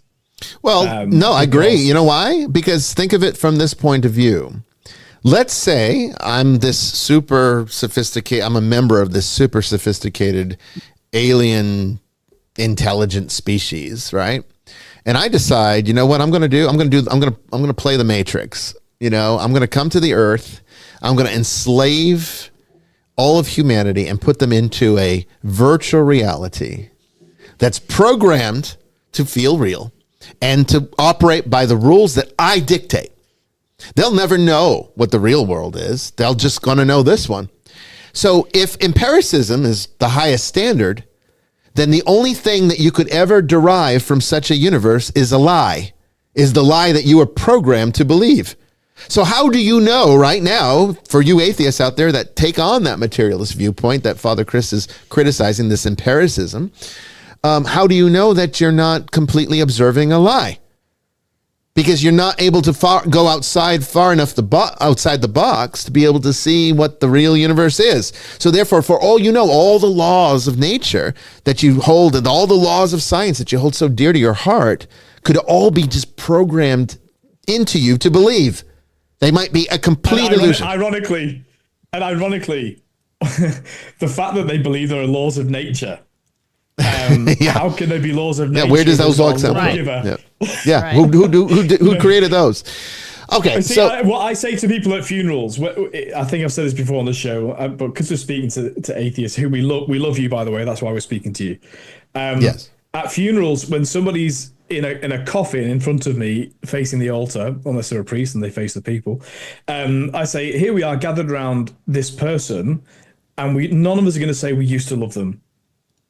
Yeah. We love them. Yeah. Period. And so now, if you're an empiricist, why would you have a funeral? Why would you care? The person doesn't exist anymore. They're gone. So just move on, right? Yeah. Jamie, Brandon, I'm sure that you guys have a lot to input here. So I don't know who wants to go first, but and I'm sure there's questions from the chats. We've got quite a few. Okay. So let's just hear your input, and then we'll go on to the questions from everyone. But what are your thoughts, Jamie, on this one?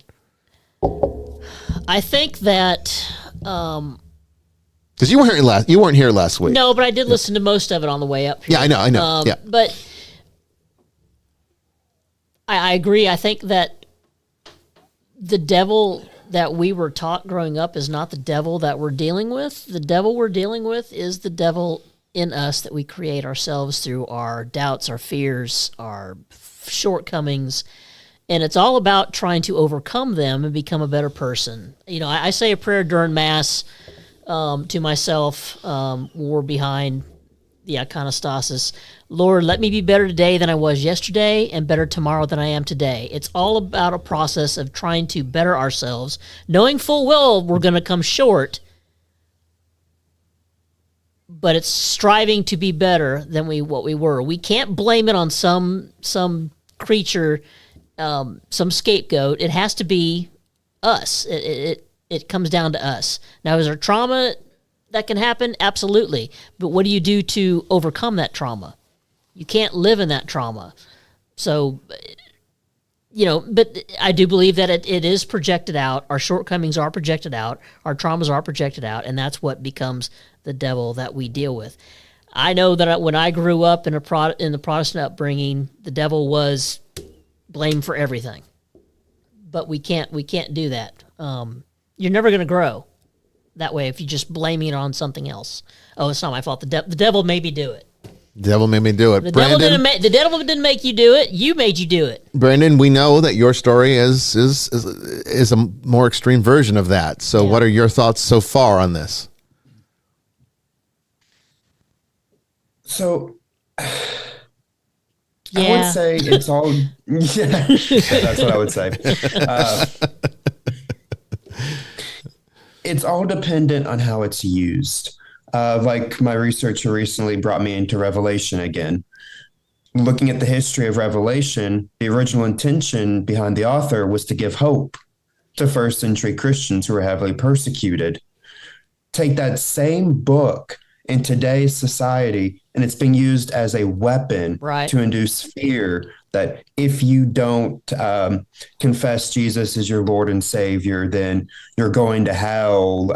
We're being taken away with the rapture. All of that stuff comes from the same book, just a matter of how it's used.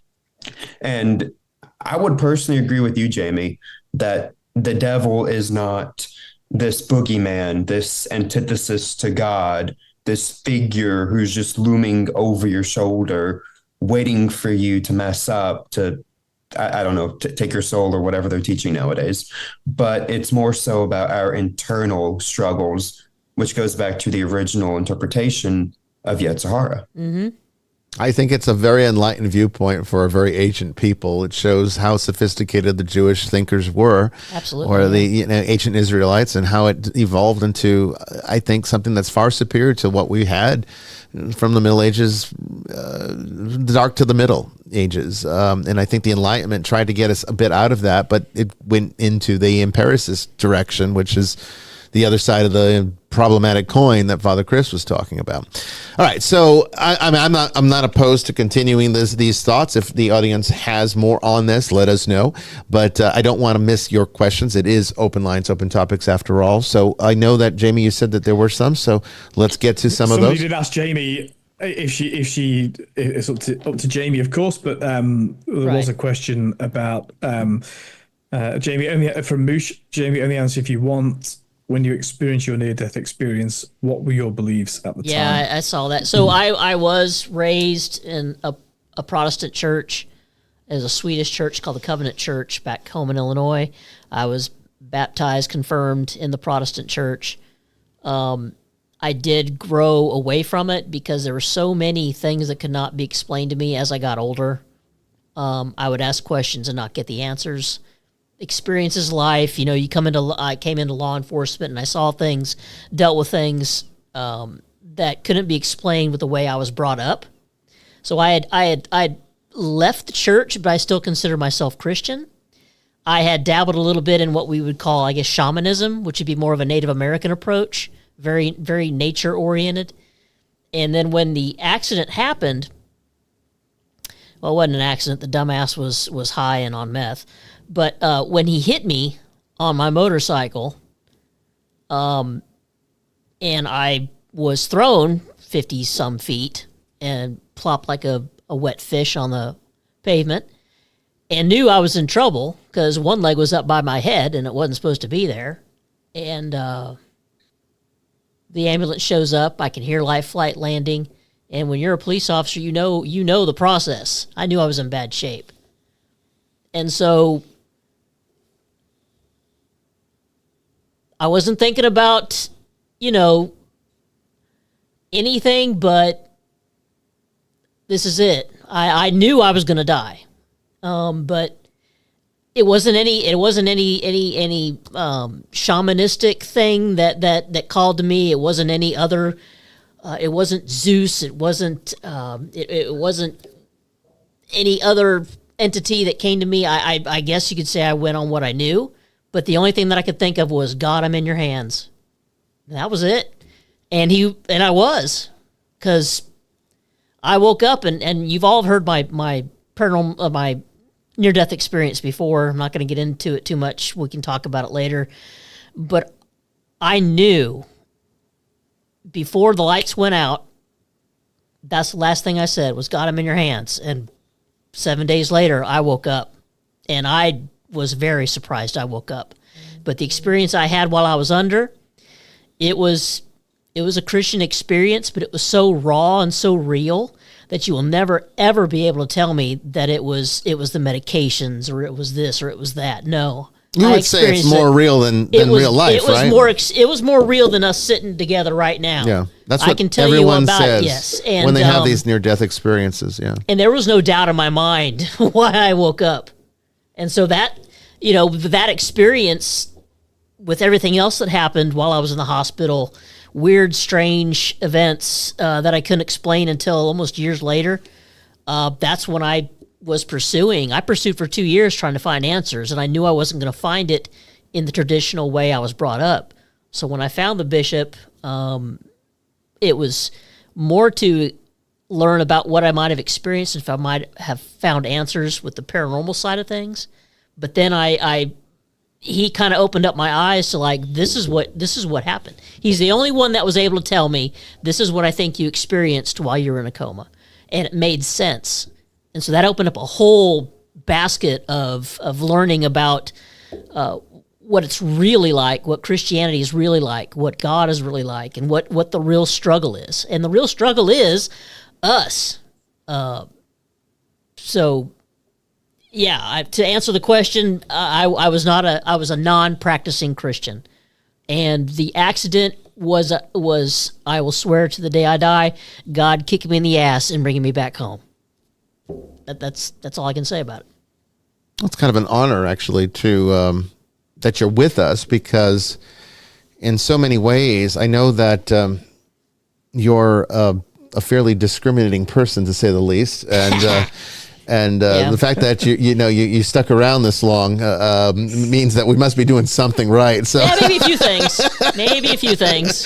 So I'm kind of honored in that respect, although I know it's the grace of God, but still, I mean, at least I'm letting it flow through me well. I guess he wasn't done with me yet. And, it's like you say, if the Lord wants you, you're coming. Yeah. You can run all you want, but no, you can't get away from it. If he wants you, he's going to come get you. And that's what I can't get across to atheists. No, when you try to have this conversation that doesn't want to hear it, because I wanted nothing more. There was a point in my life where I wanted nothing more than to be a non-believer. Honestly, I've never really. I'm going to tell you a little bit more about me than you probably want to know, but one of my deep, dark struggles, right? We're going to be like the Confessions of St. Augustine here. One of the deep, dark struggles of my life, of my existence, what I still contend with is I don't like being here. I don't really enjoy life that much. I have to make myself enjoy it. I have to do things to enjoy it. But overall, from the day I was born, I hated being here. And if I really stop and think too much about it, I'd be lying if I said I still don't. I've just, used my mind and my intellect to create happiness in the darkness, which I think is probably everybody's story to some degree. It's just that you can let the depression destroy you, or you can build with it, which is what I've chosen to do. But overall, it doesn't change the fact that I really don't like being here. I mean, I really marvel at people that try to extend their life 80, 90, 100 years. They do all this, they'll go to the doctor every 3-4 times a week. They'll take all these medications, and I'm like, why? Why are you so hell-bent on staying alive in this miserable, shitty fucking world? I don't get it. I don't. And I mean, I'm the first one. It's like, as soon as I have my terminal illness, I'm out. I'm done. Look, I'm not going to push too hard.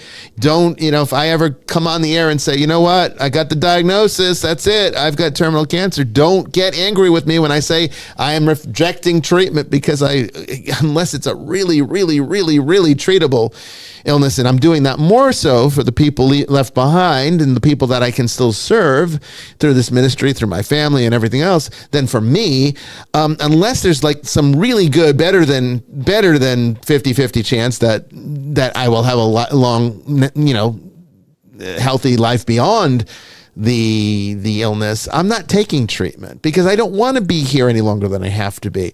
I don't like it here.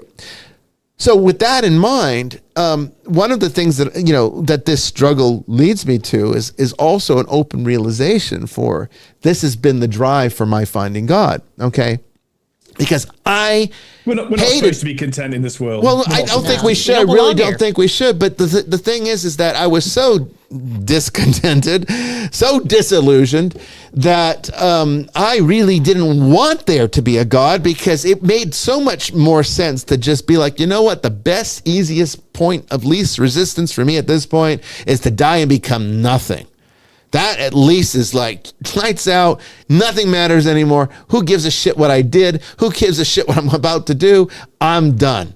Well, I can tell you that's what it felt like, right? At first. Well, you experienced Sheol. You did. See, Sheol didn't go anywhere. Just because the Jewish religion, evolved into what we now call Christianity, doesn't mean Sheol went anywhere. Ransel's got a good. He says, my near-death experience was nothing but a void for a month, and it was a void for me too. Void. And I don't know how long I was in that void, because there was just nothing, and then I slowly started to come back to some kind of consciousness. And I think what brought me back was all these people praying for me to make it.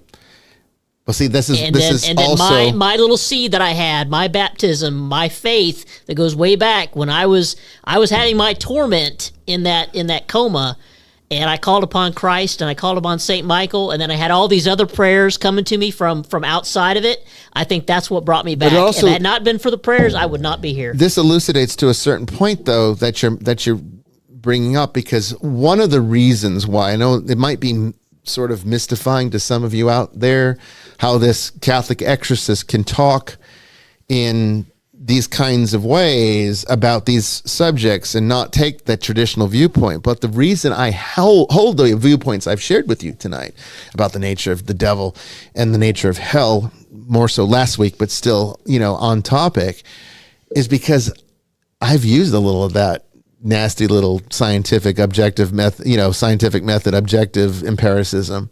I've used a little bit of that in my work. Yeah. When I deal with people who go through these experiences, they're not experiencing this, place of torment and torture and devils with pitchforks, skewering them all, for all eternity. They talk about just what the Jewish Sheol was and the pagan Hades, annihilation. It's like they're there, but they're not there. So it's not true annihilation in the sense that it's not like eternal nothingness. Eternal nothingness. But it's like there's but there's big nothing. Yeah. It might be maybe, I don't know. I mean, I think I'd rather be nothing than to be tortured. But the thing is, for me, what it shows is it's just like a dream in the sense that you don't know what's happening until you wake up from it and you're like, oh yeah, I remember being there now. But when you're there, you don't know it. That's what Sheol's like. This is why they try to describe it as like this half awake sleep that sort of just keeps getting deeper and deeper to the point that it truly is nothingness, which is what, again, our word for hell comes from. It does not come, Well, there's also Gehenna. Well, Gehenna, though, again, in pure Jesus fashion, there's nothing in any of the times he talks about Gehenna that suggests that he's giving a literal description of something. It, again, is playing off very much in the same context of his very deep, profound, parable-like descriptions and allegories that are trying to describe ineffable realities. I think Gehenna really is the experience of what is being given up by rejecting salvation. That is truly an eternal punishment in the sense, but that doesn't necessarily mean, and that, yeah, I would imagine that if in your last thought, as Sheol breaks down the consciousness in the way that you're describing, in the way that so many others and people that have been on this show have described. Well, Ransel makes a comment, and God bless you, Ransel. He says, what put me in a coma for a month was that I committed suicide by fire. Okay, remember this, when you're on the other side, there's no concept of time. Yeah. But you know what probably brought you back? Because you had given up and you decided to kill yourself by fire. And I'm glad you're here, but I guarantee you what brought you back was the prayers of all those who loved you. Yeah. Asking for God to heal you. So I think what I'm trying to get at with this is that this does, I think, shed light on why I hold this view, because I have never encountered a demonic presence that wasn't acting through the decisions of a human being. I have never encountered a person that died without salvation who reported this torturous, never-ending punishment, hellfire, brimstone. They all describe what is classically Sheol. Every single one of them. I think that's partly because really hell is in a sense reserved for believers. I mean, because you have to have, there has to be a positive rejection of divine love. I think if I can interject, I don't think people that don't hear the gospel don't just fall into hell. Like. And in my experience, there was some torture. I mean, you've heard the story where I felt like I was being pulled apart by piranhas. And I think that was the test, and I passed it by calling out to Christ and saying, "You cannot have me. I'm a child of Christ." But answer me this. Did you experience that very thing you just described in real time, or did you wake up and remember doing it? I experienced it in real time. So you were experiencing. I woke up and remembered cognitive. it. Well, I was cognitive. I can tell you right now. No, but that's different. What I'm saying, though. Okay. What I'm saying is, were you cognitively experiencing it and then continuing going through these motions until you eventually came out of the situation, or did you awaken and then remember all these things that happened while you were there? I remember it as feeling it in the moment. And I'm not saying, well, no, I know you felt it in the moment. But I did remember it when I came out. Yes, I remember the experience. But like a dream, there's a difference between... I remember the pain. There's a difference between a lucid dream and a normal dream, because in the lucid dream, you know you're dreaming while you're in it, whereas in a normal dream, you remember having done the things after you wake up. What I'm saying is, for most people that seem to describe what you're describing, it's more the latter experience in the sense that there was no consciousness during, there is just waking up back to consciousness and being like, oh shit, I remember all these things that happened now. I remember it happening while it was So happening. you were actively Yes. conscious through it I was scared to death. and not being able to get out of this situation. Right, until I called out to Christ and said, And that was Michael. not a memory. That was not a memory, a Bishop. lifetime. I remember feeling it. I remember the pain. I remember the agony, and I threw what I had at the wall. So if we take that for what it is, okay, clearly That's it wasn't just my- it's it wasn't my eternal. experience. Well, no, because what I'm trying to do is I try to do this objectively. Mm-hmm. Okay. And so what I'm hearing here, which is very interesting to me, by the way, what I'm hearing here is a way of trying to explain what Father Chris brought up about Gehenna. Because what was Gehenna other than the experience of knowing what you lost there, what you were to experience, but you also described this void where there was like a whole bunch of nothingness going on too at certain points. So what was changing was not where you were, but your awareness of it. Condition I was in. Right. Yeah. And so I would say that if we are to say that the Jewish Sheol is the correct view of hell, which I subscribe to, as there's no secrets about that. I've made that clear. If we are to say that that is true, though, definitively, then I would say what Jesus is describing with Gehenna is the last moment of consciousness before you fall into it. Realizing there's no coming back from this, realizing that everything that you could have had in the life of Christ is now lost you. You've rejected it. Mm-hmm. And that's got to be one hell, no pun intended, of an eternity. So I think both are true, depending upon how you look at it. But do I subscribe to the Dante's Inferno? Do I think there's a location?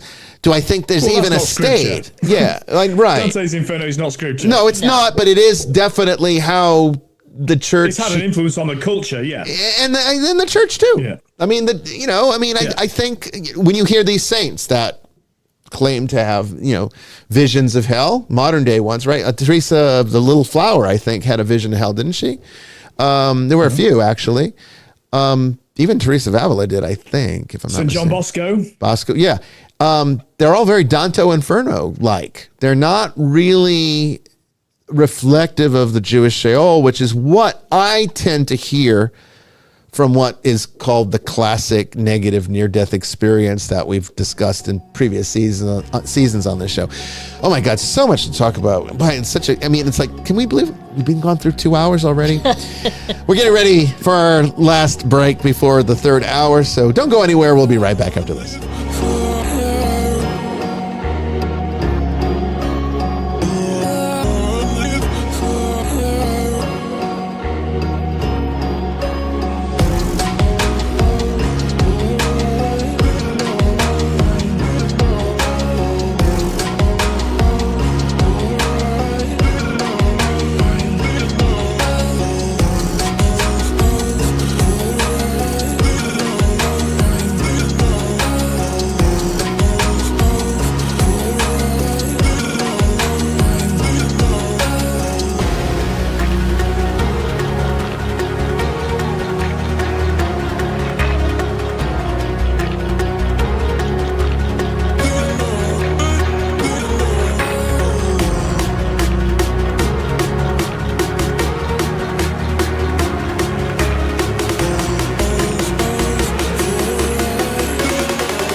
Welcome back, everyone, to the third and final hour of Vestiges After Dark. It's been an enlightening conversation, and the AI bots don't like it.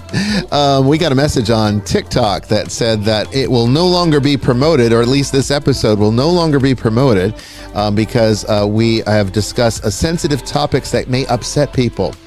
Well, I sure as hell fucking hope so. That's my answer to that.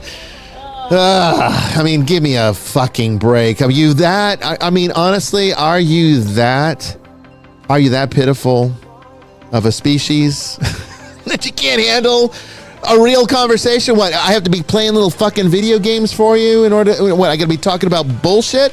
I'm sure if I was talking about Trump or Harris, they'd probably be like pushing it to everybody, right? Because let's divide and conquer, because that's the American fucking way.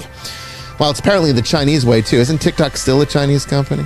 Yep. Ban me. I don't give a shit. Do you think I give a shit? But this is why it's important for those of you who are listening to this. You need to support the show. This is why I do not do advertisements or get sponsors.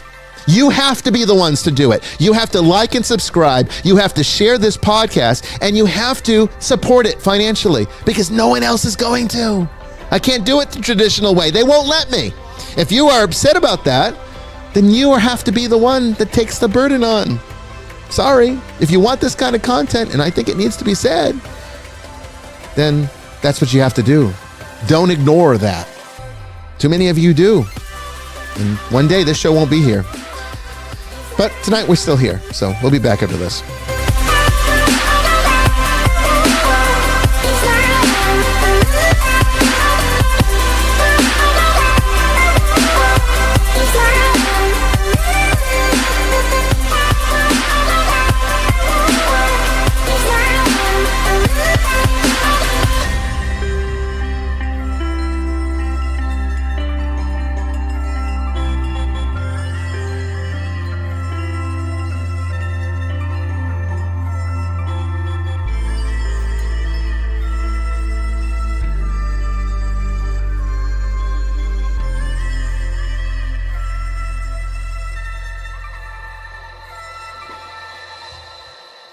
Yeah, it's Danielle Mystic on TikTok said that I got to be doing something that I get tips. So basically, if I dance around like a fucking idiot, if I go into supermarkets and harass people and do little bloopers and practical jokes and stuff, they'd be more than happy to promote that bullshit. I see it every day because I have to log in the gym. Yeah, right. I mean, I got to deal with TikTok to put the promotions out. All right, so I see the shit that gets on there and gets promoted and has hundreds and thousands, if not millions of views. They want you to be stupid. Do you not understand that? Do you understand why it is so important for me to share this with you? Look, I'm not asking for you to agree with any of the things I talk about. And I know I talk about a lot of controversial stuff.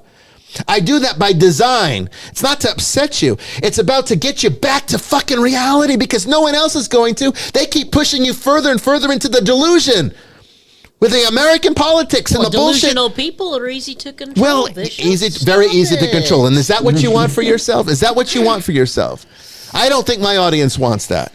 Okay, so I think it's most likely that they just don't like any talk of that's not materialism. Well, because the communist system is based on materialism. Yeah, probably is. The first warning was live restricted for some audiences. Your live contains themes that may be found uncomfortable and has been restricted. Reason, regulated goods content. I don't know what the hell that means. And then the other one comes up and says, no, apparently, did someone say something about drugs? Because I think it was the drugs that triggered it. Did someone talk about prescriptions or anything? Did you? No. Did you say I was on? Did you say I was on a lot of drugs for the accident? Oh, yeah. I mean, that may have been mentioned. Yeah, I don't know. That's I don't probably know what it you or not. said that the driver was on meth as well. You said that. Oh, you said meth. I said meth. There you go. Good God. And we said it again. Another again. real human experience we need to talk about. Yeah, and no wonder there's such a drug problem in this fucking world because you people don't want to deal with it. TikTok, which could be actually an instrument to helping people, becomes a facilitator for not. All right, that's the problem here. That's not what it's for. It's for the Chinese Communist Party to spy on the world. That's what it's for. Well, I mean, hey, love your food, but hate your government. Look, we can say that. We can at least say that they were at least transparent about it because I suspect that the reason why we only have 22 viewers all total tonight on YouTube, Instagram, and Facebook combined is because the same thing's happening with those platforms too. They're just not telling us what they're doing. And that explains why sometimes we have large numbers and sometimes we don't. Because I think sometimes if we say that one magic word that gets a shadow ban, they don't promote it and then no one finds it. And unless you're a subscriber, you're not going to know, are you? This is why it's so important for you to like, subscribe, and share and support. All right? Like, subscribe, share, and support. It's the only way that this can ever change. All right. And you guys have the power to do it. I'm only one person, but you can empower me to do more by supporting this institution that gives you this show. Okay. The number to call if you have questions, 802-321-0073. That's 802-321-0073. If you're wondering how to support, there's a QR code on there. The moderators have put also the website in the chat where you can give a donation, preferably a monthly pledge. That's what is really needed here so we can build the budget needed to expand the show and this type of work. And for you on the audio only side, I guess I've never really even told you how to find it, but you just go to esotericcatholic.org, esotericcatholic.org, or Nicolean.org. That's NICHOLEAN.org, and click on donate now. There's a little button there on the side panel, and just click that and it will take you through the process. Click monthly would be fantastic. That gives us a pledge that will help us budget build and be able to do more. But it's so important because, like I said, people are like, why don't you monetize your channel? It's like, how do you think I can? You think these bastards on that created things like TikTok? You think they're going to let me talk? I'm not going to censor myself for their benefit, and I'm not going to censor myself for your dollars. Your money's not that important to me. The message is what's important. You got to support the message, not me. I don't care if you support me. I don't care if you like me. You can hate me for all I care. It's not going to change my life any. But when you support this ministry, you change a lot of other lives. And that's what matters to me. So, but anyway. All right, so we have more questions, I'm sure. Yeah, I know, right? The number's on the screen, 802-321-0073, and we'll take questions from the chat. Ransel had a question. Father Firth, can I just say this? I like what Father Firth said. He says, what did our boss say about pearls before swine? Isn't that the truth? Right. Isn't that the truth? You're so right, Father Firth. Actually, me and Father Walter were talking about this this week, I think. Is that verse is so underused because people just think, somehow if you focus on that, then all we're at risk of saying Jesus wasn't very nice, which of course he's not. He's not nice. He's not that nice. Yeah. Jesus is not that nice. Of evil, and so being nice to somebody who's evil is to be evil, and so but it's true to say that St. Paul reminds us we've got to speak in love, otherwise we're a clanging gong. But that doesn't mean to say things that people want to hear. It's the opposite. Yeah. It actually, and really those two things go hand in hand. You speak in love, but actually you've also got to be aware, does this person want to listen to this? Or are they in any way open to receiving something here? Well, do you want love or do you want platitudes? Right. Well, but you're wasting your energy. Like God's given us so much time on this earth to go about his business. And if you spend all of that time speaking to a brick wall, it's not the brick wall's fault. Right. You've wasted your life. No, you're right. So there's no point trying to kind of convince somebody. If Jesus Christ could not convince the Pharisees, some of the Pharisees, some of the teachers, some of the experts, if he could not teach them, what are you going to do? So it is about essentially using the resource that is our lives in a way that bears the most fruit. And preaching to somebody who is absolutely determined not to listen to anything outside of their own paradigm is a waste of your time and theirs. It is. It's just, I think what bothers me is that the algorithm's deciding who gets to see it. A person might be looking for this and they're not going to find it now. They're not going to find it now because the algorithm says, oh no, this is going to disturb you. So you don't tune into this. We're not going to show it to you now. People are still finding it, but I think you have to like and subscribe to do so. So once again, I'm not trying to build my numbers. I'm not trying to build up following. I'm just saying, make sure you like and subscribe to everything and share everything so that, because you have to be the ones to do it. You can't count on these horrible platforms that are made by these horrible people. We can't. But you're also more likely to get people that actually want to listen if it happens. Ironically, they're actually performing a winnowing fork for you. I mean, maybe, because, but the way that it looks, though, the thing is that it's like a shadow ban. What they're doing is they're cutting off access to finding it. So it's unless you type in @Exorcist Bishop on Facebook or wherever, Instagram, to find what I'm doing and you see, oh, he's live, let me tune in. Unless you physically know to do that, you're not going to see it. So there could be somebody out there that would absolutely love to hear what we have to say. They're not going to know about it now because the AI bot is saying, no, this is sensitive material. And we're not gonna push it through the algorithm. What's our next question? Ransel had a question up thread, and it was when we were talking about having spiritual guides, to lead us through our journey. Mm-hmm. And he's asking, can you have a non-human spiritual guide? I will go ahead and clarify that they were referring to, could your guide be a voice in your head? Oh, I didn't see that. Yeah. Well, I mean, that's your conscience. Your conscience is your only guide. Yeah, I mean, that is a guide, and I think God does indeed use our conscience. So in some sense, there is such a thing as an incorporeal guidance that we have access to. I don't like the term spirit guides. That is very all the rage and new age. Yeah. Because I think it implies something that it's not.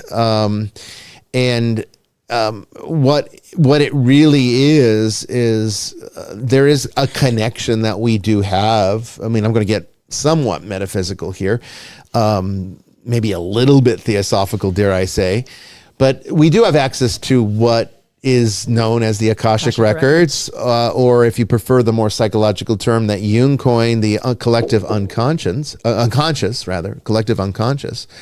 And there is the entirety of human experience contained within that realm, or you could say database of information. So as long as you know how to access that information, then all that you would ever need to guide you is there. And because it can be respond and behave sentiently, it will feel as though it's a external, third person, communicating something to you. And I think that's, I know that is what people are really encountering when they say they have spirit guides telling them to do things. Well, and that's how therapy works, right? Yeah. That's literally how it works. Somebody just helps you to kind of, it gives you prompts that helps you to essentially do that work. Yeah, absolutely. So there you go. But so, yeah, it's true. I mean, it's not quite as it might appear. I mean, I'm not going to say that, your long lost dad, who's now an angel, somehow, managed to, become a different species, is now going to guide you. That's not how it works. He just identifies as an angel. He identifies, yeah. Sorry. That's the rest of things. I bet that won't get the rest banned. of them gone. Yeah. Sorry about that. Yeah. That's the next step from non-binary. Now you're going to be going to be an angel. What's our next one, Jamie? Do you have another one? We had one right in front of us. Oh. CRG, do you have any good book recommendations for someone who wants to learn more?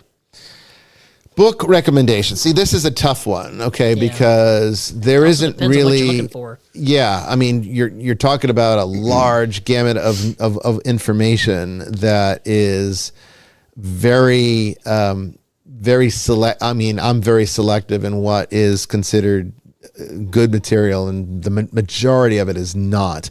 Remember,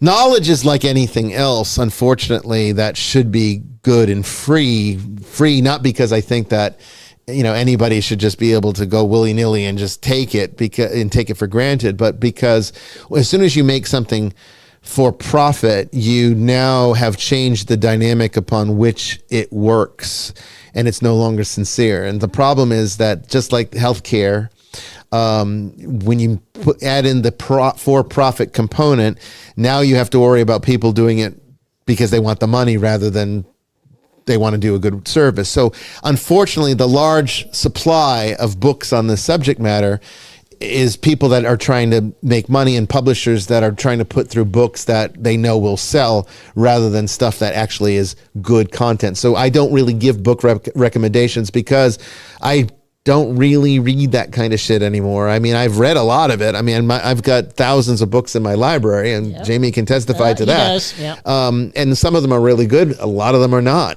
I gave it a chance, but I mean, these days, I do have some that I do rely on. I'd have to go back and find them to say this is one that's worth reading. I've given some to Brandon on Christian theology that I like. But again, remember, I mean, let me give you an example. Healthcare, okay? I was just telling Jamie, I developed, I've got really, really big teeth. I don't know if you can tell, but I have really, really big teeth, and they're difficult to clean. They're just built. My anatomy, as the dentist has said, is such a way that it's prone towards the collection of tartar, which of course is the precursor to getting things like gingivitis and various gum diseases. Well, no matter how well I brush as a layman, I have to tend to go for cleanings about every 3 to 4 months instead of like twice a year, and that has helped to keep it easier to manage, but overall it's still a problem.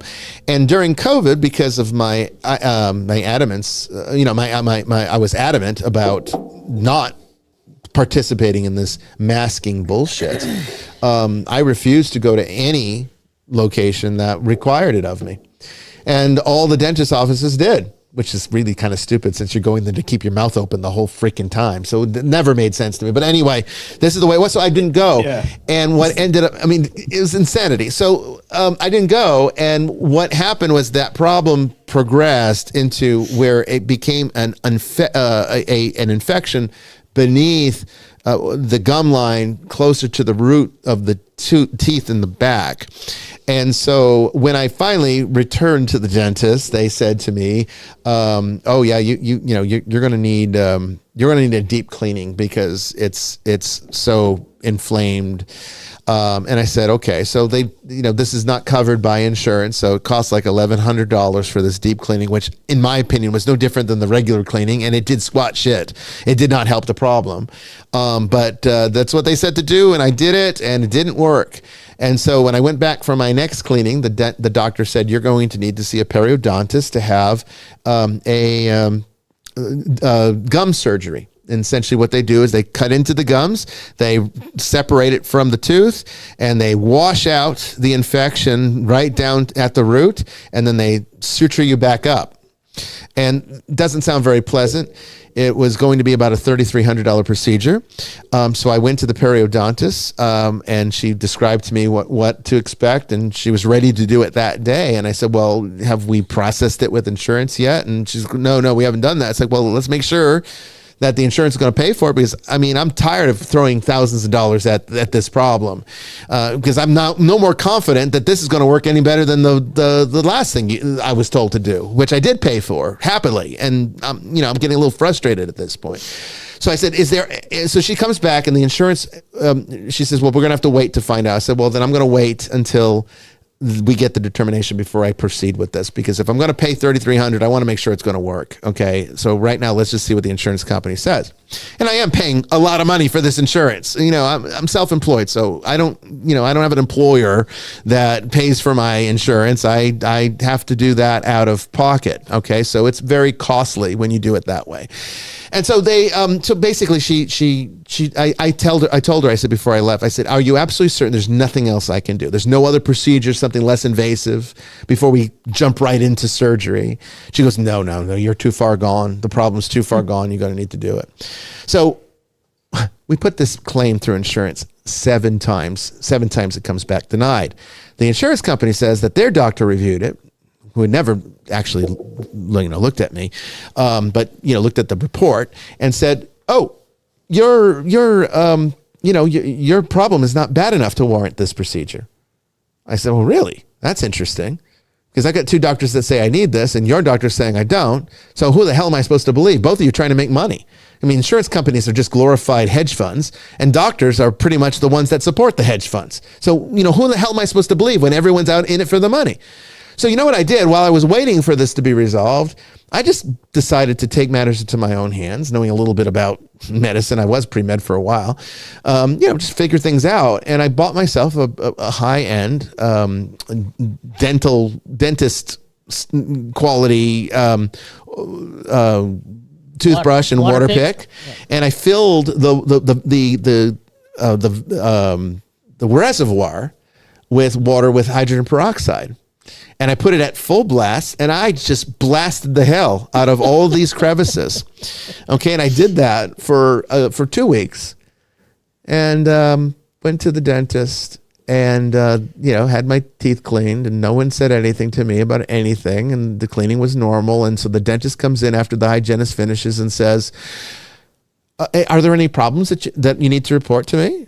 I said, "Well, just the periodontal issue, the surgery that you wanted me to do." I said, "We can't get the insurance company to accept it. Can you write a report that maybe they'll understand? Because my periodontist doesn't seem to know what to say."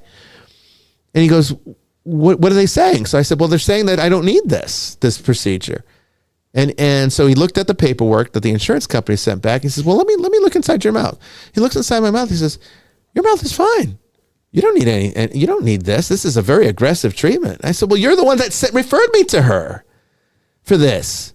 And he goes, "Well, whatever you're doing is clearly working, so you're fine. You're okay. I agree with your insurance company." So it's like, Okay, there's a few problems here. Number one, first of all, why are you sending me for this procedure when clearly there's things that you can do very simply, very easily yourself that could have worked? And why didn't anyone tell me this? Well, maybe it's because the periodontist, if she told me, to be like, you know what, just go home, get yourself a water pick and mix a little solution of hydrogen peroxide for a couple of weeks, it'll clear right up. The whole problem will just go away. Well, that's like giving away $3,300 that would have been in her pocket.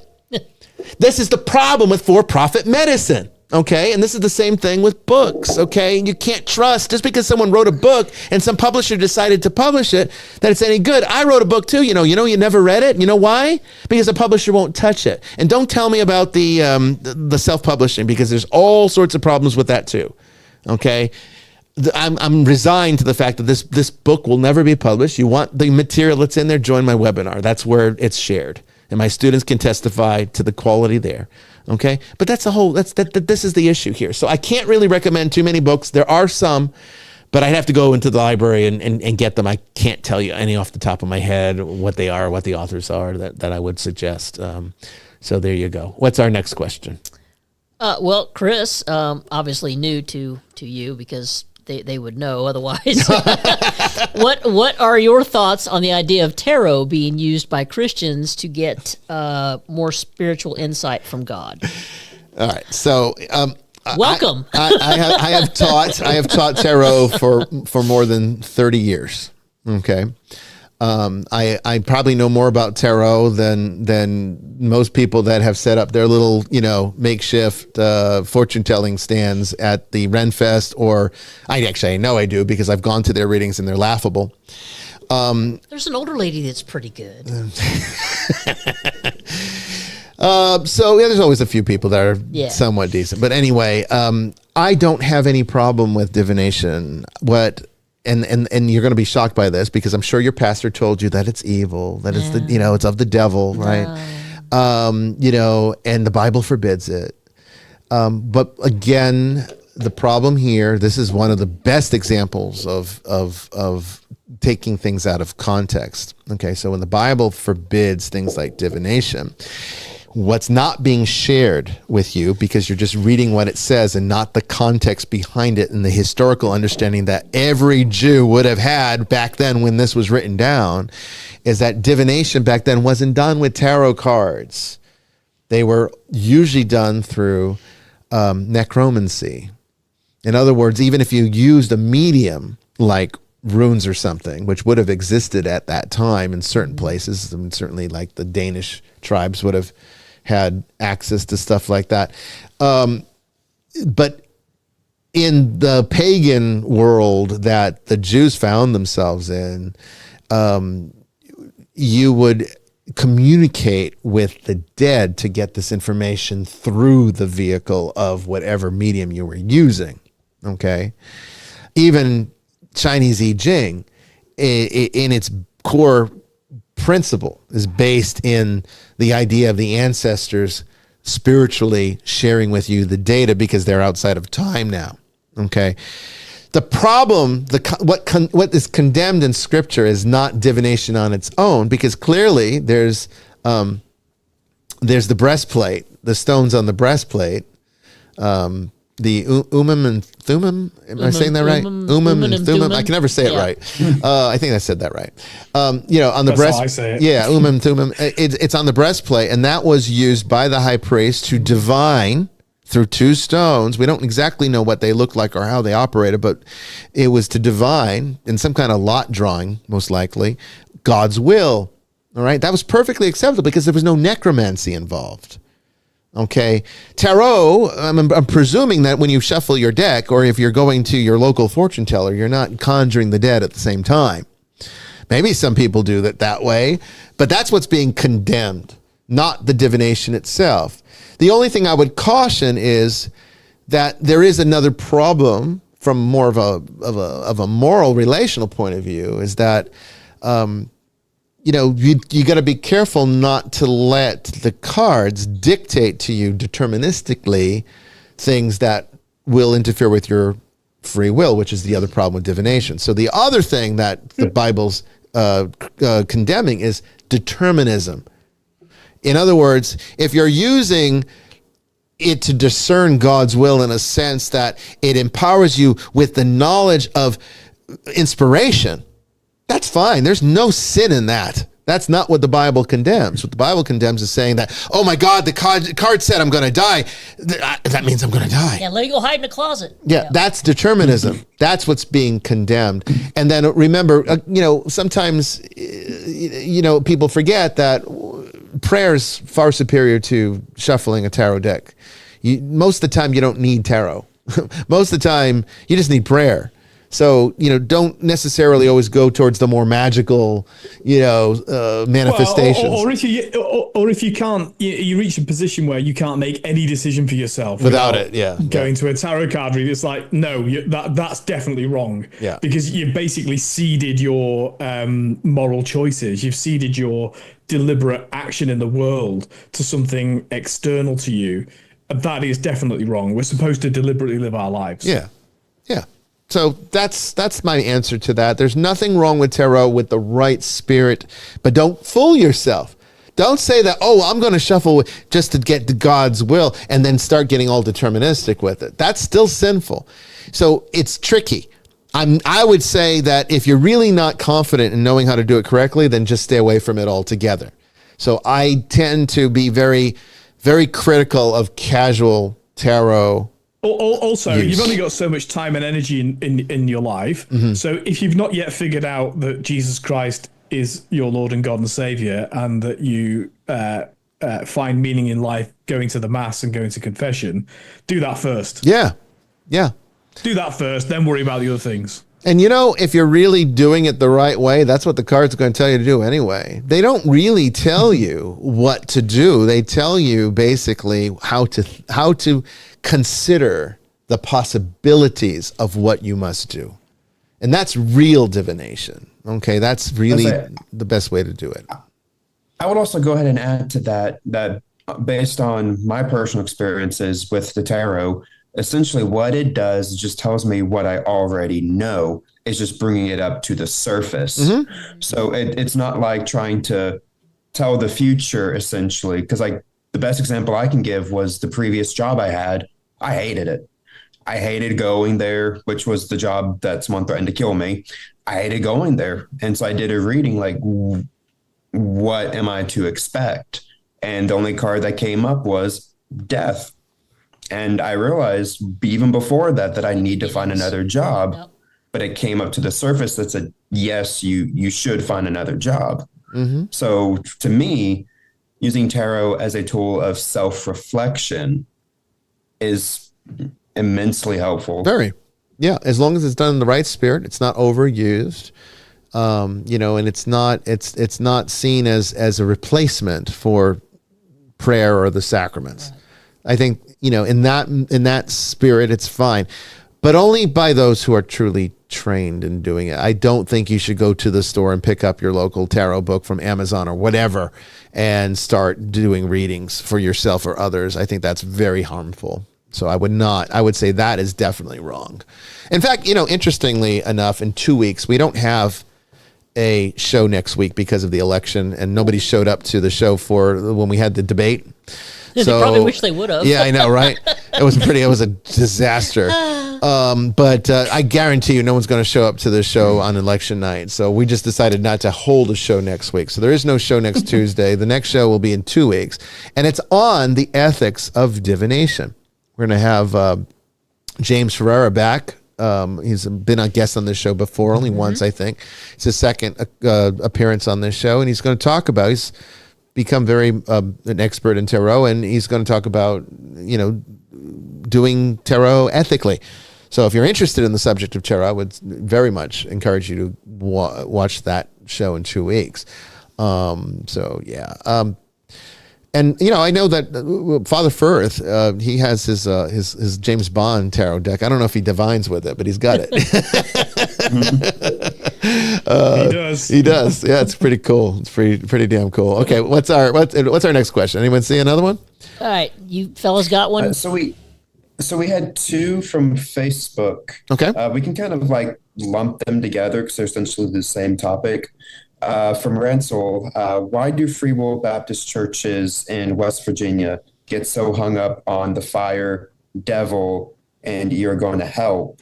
And then why do churches talk so much on the devil, fire, and going to hell? Because they're afraid. By the way, before you answer it, because you are the only one who can answer this, not me, that is exactly what I was talking about. The very first thing I said. So different from what, very different paradigms. Very different. Because I think you would be, unless you came to my church, you'd be very unlikely to ever hear anybody talk about the devil or hell in outside of America. It is the only thing sometimes that's important to these people. Unfortunately, it's awful. It is truly an idol, and it is a type of idolatry in every way. But it's fear. The answer to that is fear. Okay, because they live in fear. And the only reason, as I mentioned earlier in the first hour, the only reason they're Christian at all is because they're afraid of going to hell. I even heard people say, how do they put it? I'd rather believe in God and be wrong than not believe in God and be wrong. Or I'd rather believe in God and be right. It's basically what they're saying is, I don't remember exactly how they say it, but what they're basically saying is they'd rather believe in God in the off chance that they're right than to not believe in him and be wrong and then go to hell. And so most people are going through their lives thinking this way. They're thinking that, and that's the least good reason to believe in God. It's better than not. I think you're being too generous. I mean, you're being more generous than I would be. I don't think it's good at all, but you're being generous, and I applaud you for that, because I think sometimes I think you are the softer approach to this than I am. You do see the good in things. A lot of people. I mean, you see the good in things. I don't. I'm a little more the pessimist than you are.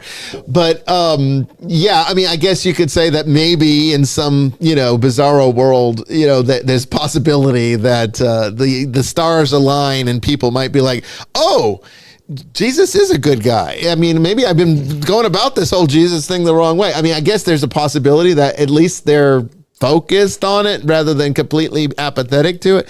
But the thing is that it's all fear-based, and so much of American Protestantism is fear-based theology. There's no love to it.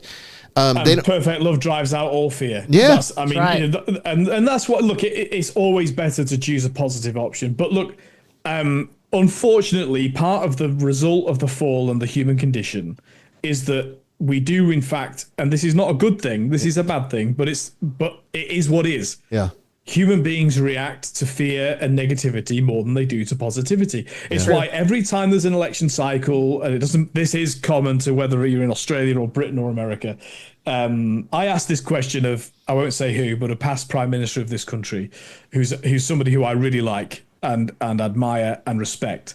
And and he's a Christian and was trying to say, look, a few men can change the whole world for the better. We don't, we've got to be optimistic and positive about these things, right?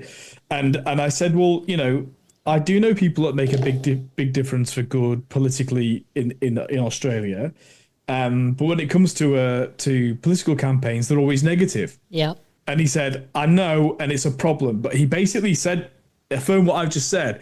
Unfortunately, negative political campaigns do work. Are successful. Yep. And so he said, look, the only thing I've tried to do is, he said, I talked about this one company in Australia that's doing this wonderful thing, this particular thing that's in demand in the world. That's a positive statement. He said, but then I said, and the other party are trying to close them down and put in a threat to them. He said that's the only way I could be positive, and so now this is a decent person, but he illustrates the point. Negativity is something we respond to more than positivity, and that's the rub. So simultaneously, we've got to try and find a way to appeal to people to pay attention, but then hopefully, and this is where maybe I'm being Pollyanna, hopefully what we do is say, now I've got your attention, it's far better to choose the way of love, because that drives out all fear. And in fact, the aim of the Christian life is to not be afraid, so that on your deathbed you're not afraid.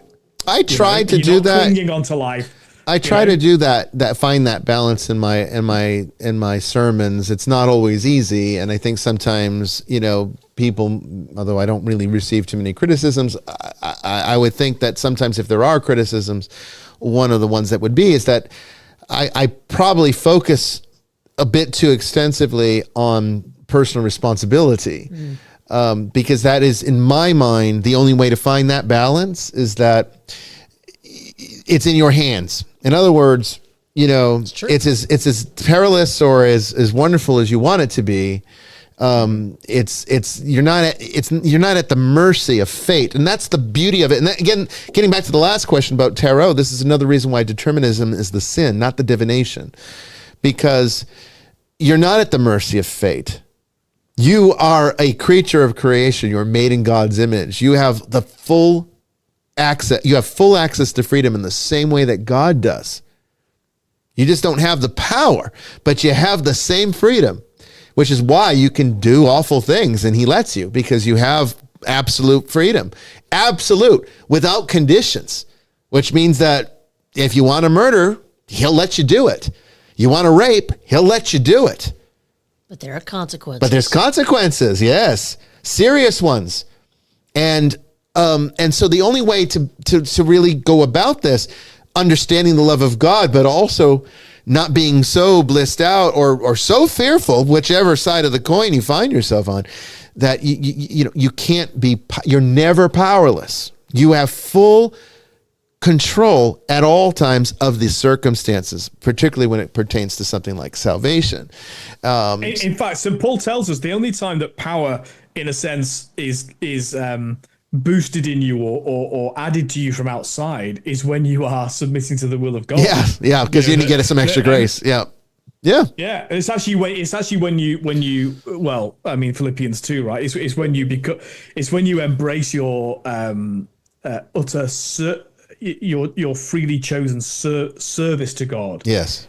In other words, you embrace your own weakness. Yes. That God therefore makes you powerful. Like that's the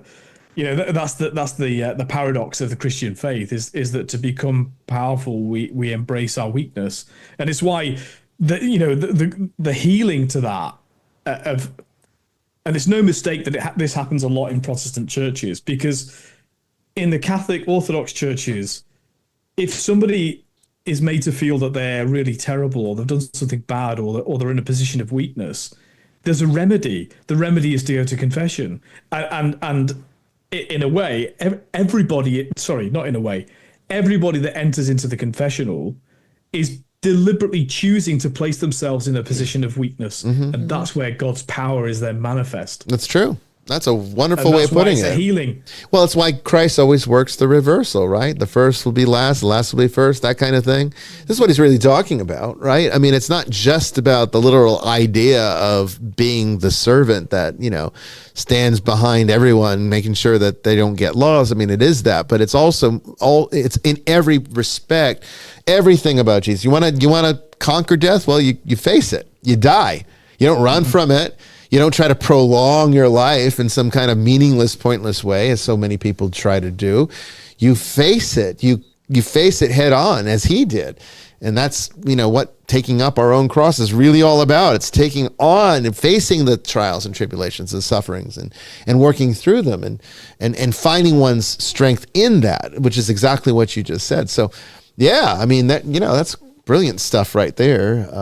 Brilliant stuff. What else we have, Brandon? Do we have anything else out there? We probably can maybe take two more questions. Yes, we did have from Marina. Any advice for someone in RCIA? Oh, RCIA. Okay, so that's the Rite of Christian Initiation of Adults, and that is the program that the Roman Catholic Church uses to bring converts into the faith by training them in the knowledge that they must know in order to receive baptism and confirmation. So it's basically catechesis is what it's referred to as. It's being catechized in the faith. It's I was just telling Brandon this earlier. The Catholic faith is a complicated religion. It's not for the faint of heart. It's an intellectual religion on top of that. So it kind of can lose people along the way if they don't have the foundation to know what it's all about, because there's so much to it. So this is a way of kind of training people before they commit to it in what they need to know, the basics of what they need. And if you don't believe what the bishops just said, listen to any fallen away Catholic. And the way they describe the Catholic Church, I'm like, what? What on earth are you talking about? Yeah, they don't know what they're talking about. That's not what the church teaches. No, and there's so Normally much. they're cradle Catholics, though, right? Usually, because they think they know so much. It's only converts that do RCIA. That's true. I know in theory, cradle Catholics, you're supposed to be trained before confirmation when you're a teenager, but that doesn't always go very well. Sunday school's You're too young. Sunday school's not really all that effective, I don't think. It doesn't train people. RCIA is far superior in that respect. So I think, honestly, converts have a better edge than cradle Catholics in terms of understanding the faith. I really do, because of RCIA. So I would say, yeah, absolutely. So I think RCIA advice is to soak it all in. This is an opportunity to ask questions, to get things wrong, and to make sure that you got things right. So, it's usually conducted, at least when I taught it back in the day, I always did it in a very conversational, sort of open format where people could always ask questions and we could talk about things. Small groups, yeah. And it wasn't too, it was about 20 people. I guess that's fairly small. And it wasn't easy for me because it was like I was having I was a seminarian having to do RCA in the richest church in the diocese, which was on the island of Palm Beach. So basically everyone in there were multimillionaires who thought they knew everything. They're the hardest to convert. They're very hard to convert. They didn't need to know everything. Yeah. Oh, I got into a lot of trouble. There was this one thing, one day where the subject came up of abortion, and so I was talking about what the church teaches about abortion, and I made the cardinal sin of telling them that, I say cardinal sin because it's going to be funny to you later, of telling the class that it's the only sin that you can commit that the church considers to be automatic excommunication. Like, you don't need an official declaration from the Vatican or your bishop by virtue of having an abortion, participating in abortion, financing an abortion, performing one as a doctor, you automatically excommunicate yourself. And so that did not go over very well to all these people in Palm Beach. Imagine not. And so there was this couple converting. And so this couple says to me, so are you saying that if a person believes that abortion is okay, that I shouldn't convert to the Catholic faith? And I said, I think that's exactly what the church is saying. Yes. You are now you've made yourself incompatible with what the church teaches. I think that's not a good start. You'd be worse off. Yeah. You'd actually be worse off. You'd be worse off. It's not a good start. I'm not going to tell you to believe or not believe in it, but this is what the church teaches, and you want to be a part of this church. So this is kind of fundamental. I don't think there's a way around this one. Well, that got back to the pastor, who's now dead, by the way, which is why I can probably tell this story without too much retribution. This got back to the pastor, and I got called in to his office the next day, and he wanted to know what was this thing that happened with RCIA. And I told him, and I thought, he's gonna award me with a medal for being such a good Catholic. He nearly jumped down my throat, saying, it's not a de fide statement. That Catholics are not required to believe that abortion's wrong. I said, are you shitting me? Have you read the catechism, or is it just for fun? I don't understand. You want me to teach this, but it seems like you know less about it than I do, which is the wrong thing to say, because I actually did say that to him. I believe you did, yeah. Needless to say, that was the last class I ever taught there, and it didn't go over well. And I later found out that the reason that this was such a problem was that couple had donated $250,000 to the church with their conversion. So I don't think the church wanted to lose that $250,000. And that's probably more about what it was about, which is again why I say to you, support us. Makes it because even more problematic. support this church, because this church is not going to lie to you. I will never lie to you for money, which is all the more reason why we need it, because the only churches that do well are the ones that lie to you. That's the simple fact. Look, I've been a part of too many. Joel Osteen is the greatest example. Greatest example. Yeah. And look at how lies sell. People eat lies up. They love it. They can't get enough of it. He doesn't even know what to do with all that money. I mean, they just keep building these big ass freaking churches, and they fill them because people want to be lied to. And I'm not interested in lies, but unfortunately the rest of the world doesn't seem to be very interested in the truth. So what that results in is that I now am put into the impossible position of trying to run a ministry that's underfunded because nobody wants to support one that tells them things they don't want to hear. Like TikTok. TikTok doesn't want to hear. No, they want, and I mean, imagine if I monetized TikTok tonight. I mean, it would have been like, no, we're not going to give any money to this because you are talking about things that we don't want you to talk about. And it's like, look, I don't live in the People's Republic of China, so I don't give two shits what you guys think. Social credit score. But then again, it's like I said, it's like, Facebook's an American company, and look at the shit that they do. So it's like you can't really win. It's just the mentality today. Lie, delude, keep people in their fantasies. And I'm sorry, I will not run a church that way. I've said this before. I'll say it again. I will burn every square inch of this church to the ground before I submit to lying just so that it can bring in more money. I will burn everything. I will throw every single crucifix I have, every altar that this church has consecrated, every piece of sacred relic, and I will burn it before I lie to you. That's how important it is to me, okay? Nothing matters except for the truth. All of those things. Live not by lies. Exactly. Right. All those things mean nothing if you're going to lie through them. So, look, when I appeal for support for this ministry, this is why, okay? Because if you guys don't support it, no one else is. You guys have stuck through 3 hours of listening to me talk. So clearly something resonates with you. Support it then, because no one else will. It has to go on you. The burden's on you, just like the burden's on me to teach it, right? I don't want to have to do it. Wouldn't it be more fun to be a doctor and be like, hey, let me see. I'm going to give you this surgery. It's $3,300. Pay up. You don't need it, but I don't need to tell you that. So here, come on, give me the money. I could do that. I could have done that if I really wanted to be, a worthless piece of trash. I mean, honestly, I'm smart enough to be a doctor. Very easily could have become one.